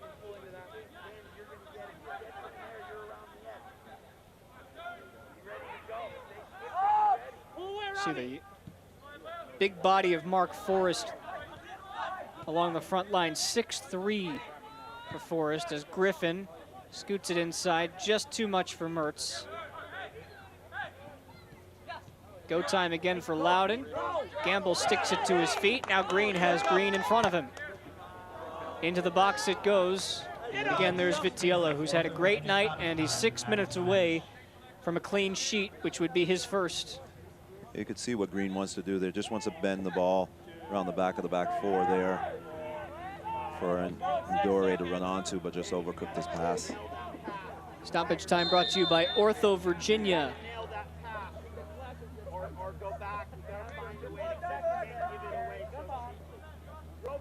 Vitiello made his pro debut against Red Bulls 2 in what turned out to be a loss. He did make 2 saves in that game. Tonight, for Vitiello, he's been busy. Forrest is in behind. Falls all the way back to Griffin, who works on Green. Punched clear by Miller. It's Forbes, and it's wide. Yeah, Forbes on the end of that one. As Miller punched, Forbes just at the back post looking to get over the ball, but just sliced under it, and the chance goes wide. Ultimately, Vitiello has faced 3 shots on target, all in the first half. He saved them all. Bob Lilly is still throwing his hands in the air with a 2-0 lead in the 92nd minute. Fans, remember, if you're on the road and you can't watch the match, that's all right. Turn to Sirius XM FC, North America's only 24/7 source of soccer radio, featuring Ray Hudson, Tony Miola, and Rodney Marsh. Fans of the USL can now listen to the best matches of the week, along with action from MLS, the Premier League, and UEFA Champions League. Sirius XM FC, channel 157, on your Sirius XM radio and the Sirius XM app. Endor. It's got to happen now. And it just doesn't look like it's going to for Loudoun tonight. Well, they're still probing. They're moving the ball, getting the ball in the good spots.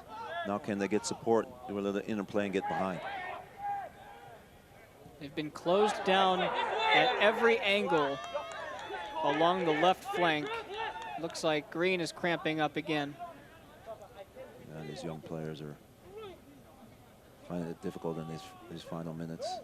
Especially the wide players like Green have been getting up and down the line. By the way, I talked about Ryan Martin growing up with his dad, Jay, as a soccer coach. Jay is in attendance tonight. He's at the game. And we've got back-to-back fouls as Pittsburgh is going to close this one out aggressively.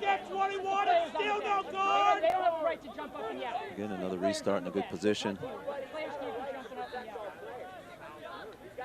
The thing Ryan Martin stressed that he learned from his dad, learned from going overseas and watching games all across Europe, from growing up in a soccer household on a soccer field, he said, the difference between an elite player, that's headed back and into the side net. The difference between an elite player and a very good player is a very small margin.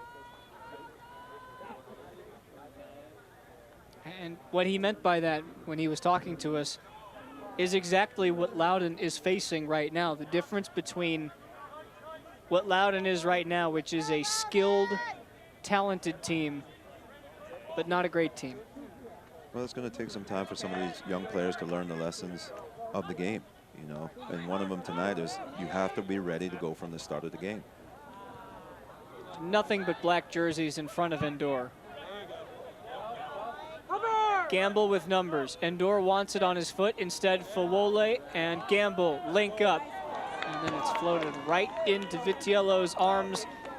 I think that's the first time I've seen a 1-2 inside and in and around the box where they've seen some combination play.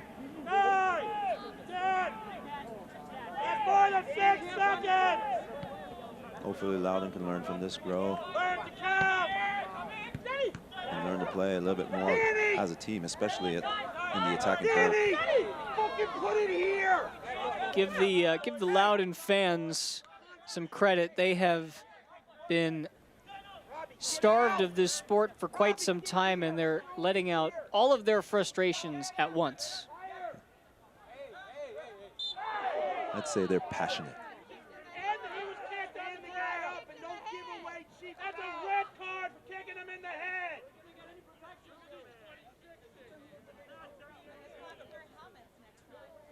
Loudoun does have a handful of games at Segra Field remaining this year. Now they go on the road to Hartford over the weekend. Sunday at Dillon Stadium is their next task.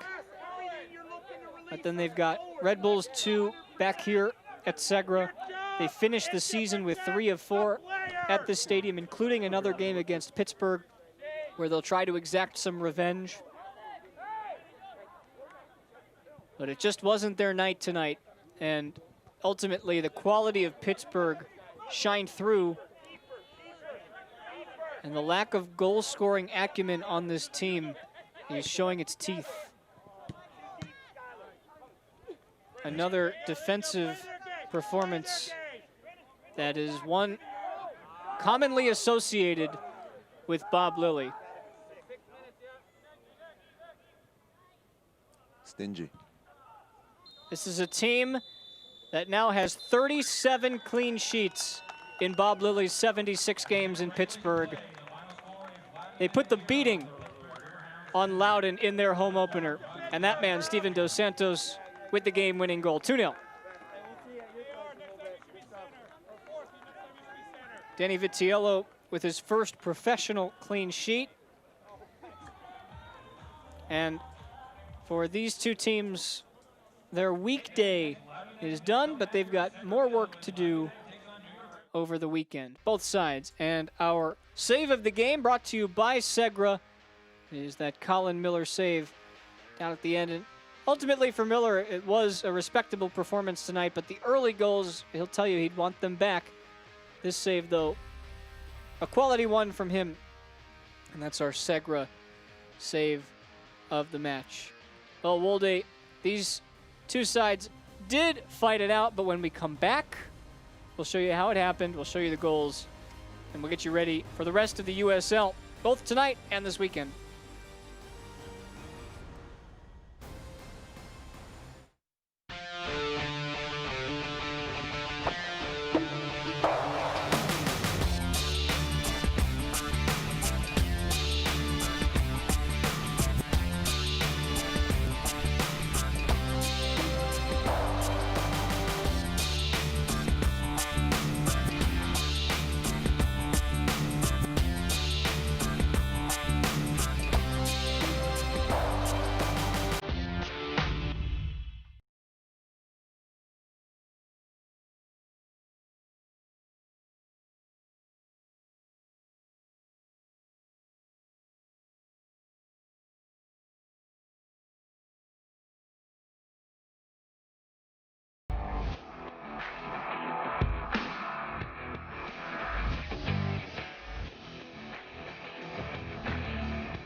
In the heart of DC's wine country lies a retreat and conference center like no other, where award-winning chefs create signature dishes using local farms, where the wine is poured just miles from the vines and the beer is brewed right next door, where challenge courses invigorate and meeting rooms inspire, where the welcome starts at check-in and continues throughout your stay.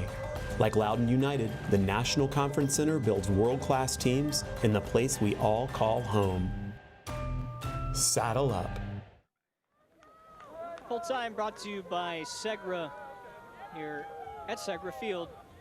Loudoun fans get their first taste of soccer in 2020, and it's time to take you to our full-time highlights brought to you by the National Conference Center. Wolde, it started early. We've shown this goal over and over because it's the winning goal. Dos Santos. Yeah, ball over the top for Dos Santos as he makes the run behind. Just looks up, sees where the keeper is, puts his foot through it. Ends up going underneath Miller, but it really couldn't stop the power that was on that ball.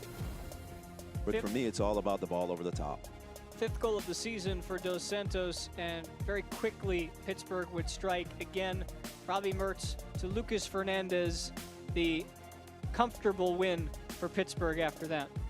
Yeah, this nice little dink over the top. Mertz running onto it, gets his head up, and sees Fernandez at the near post. Doesn't need to even touch it that hard, just slips it by. And Loudoun also the product of a red card in the 45th minute in that first half, and that was really the difference in the end. Although Loudoun ended up putting up more shots than Pittsburgh did, the possession actually stayed where it was after the first half. They were on the ball quite a bit, Loudoun, in the second half. They just couldn't get the goals that put things away. Final thoughts, Wolde? Yeah, if Loudoun started the game like the way they ended it, it might have been a different result, but Pittsburgh coming in with their experience and getting the goals early made the job easier for them. Plenty more USL action to come your way on ESPN Plus tonight. You've got 3 games that are already underway, including Lou City and Sporting KC, Monarchs and New Mexico United at 10 o'clock, and all the action coming your way this weekend. For Wolde Harris, our entire crew, Spencer Siegel signing off from Loudoun. Good night, everybody. This copyrighted telecast of the United Soccer League Championship cannot be retransmitted, rebroadcast, or reproduced without the expressed written consent of the United Soccer League Championship.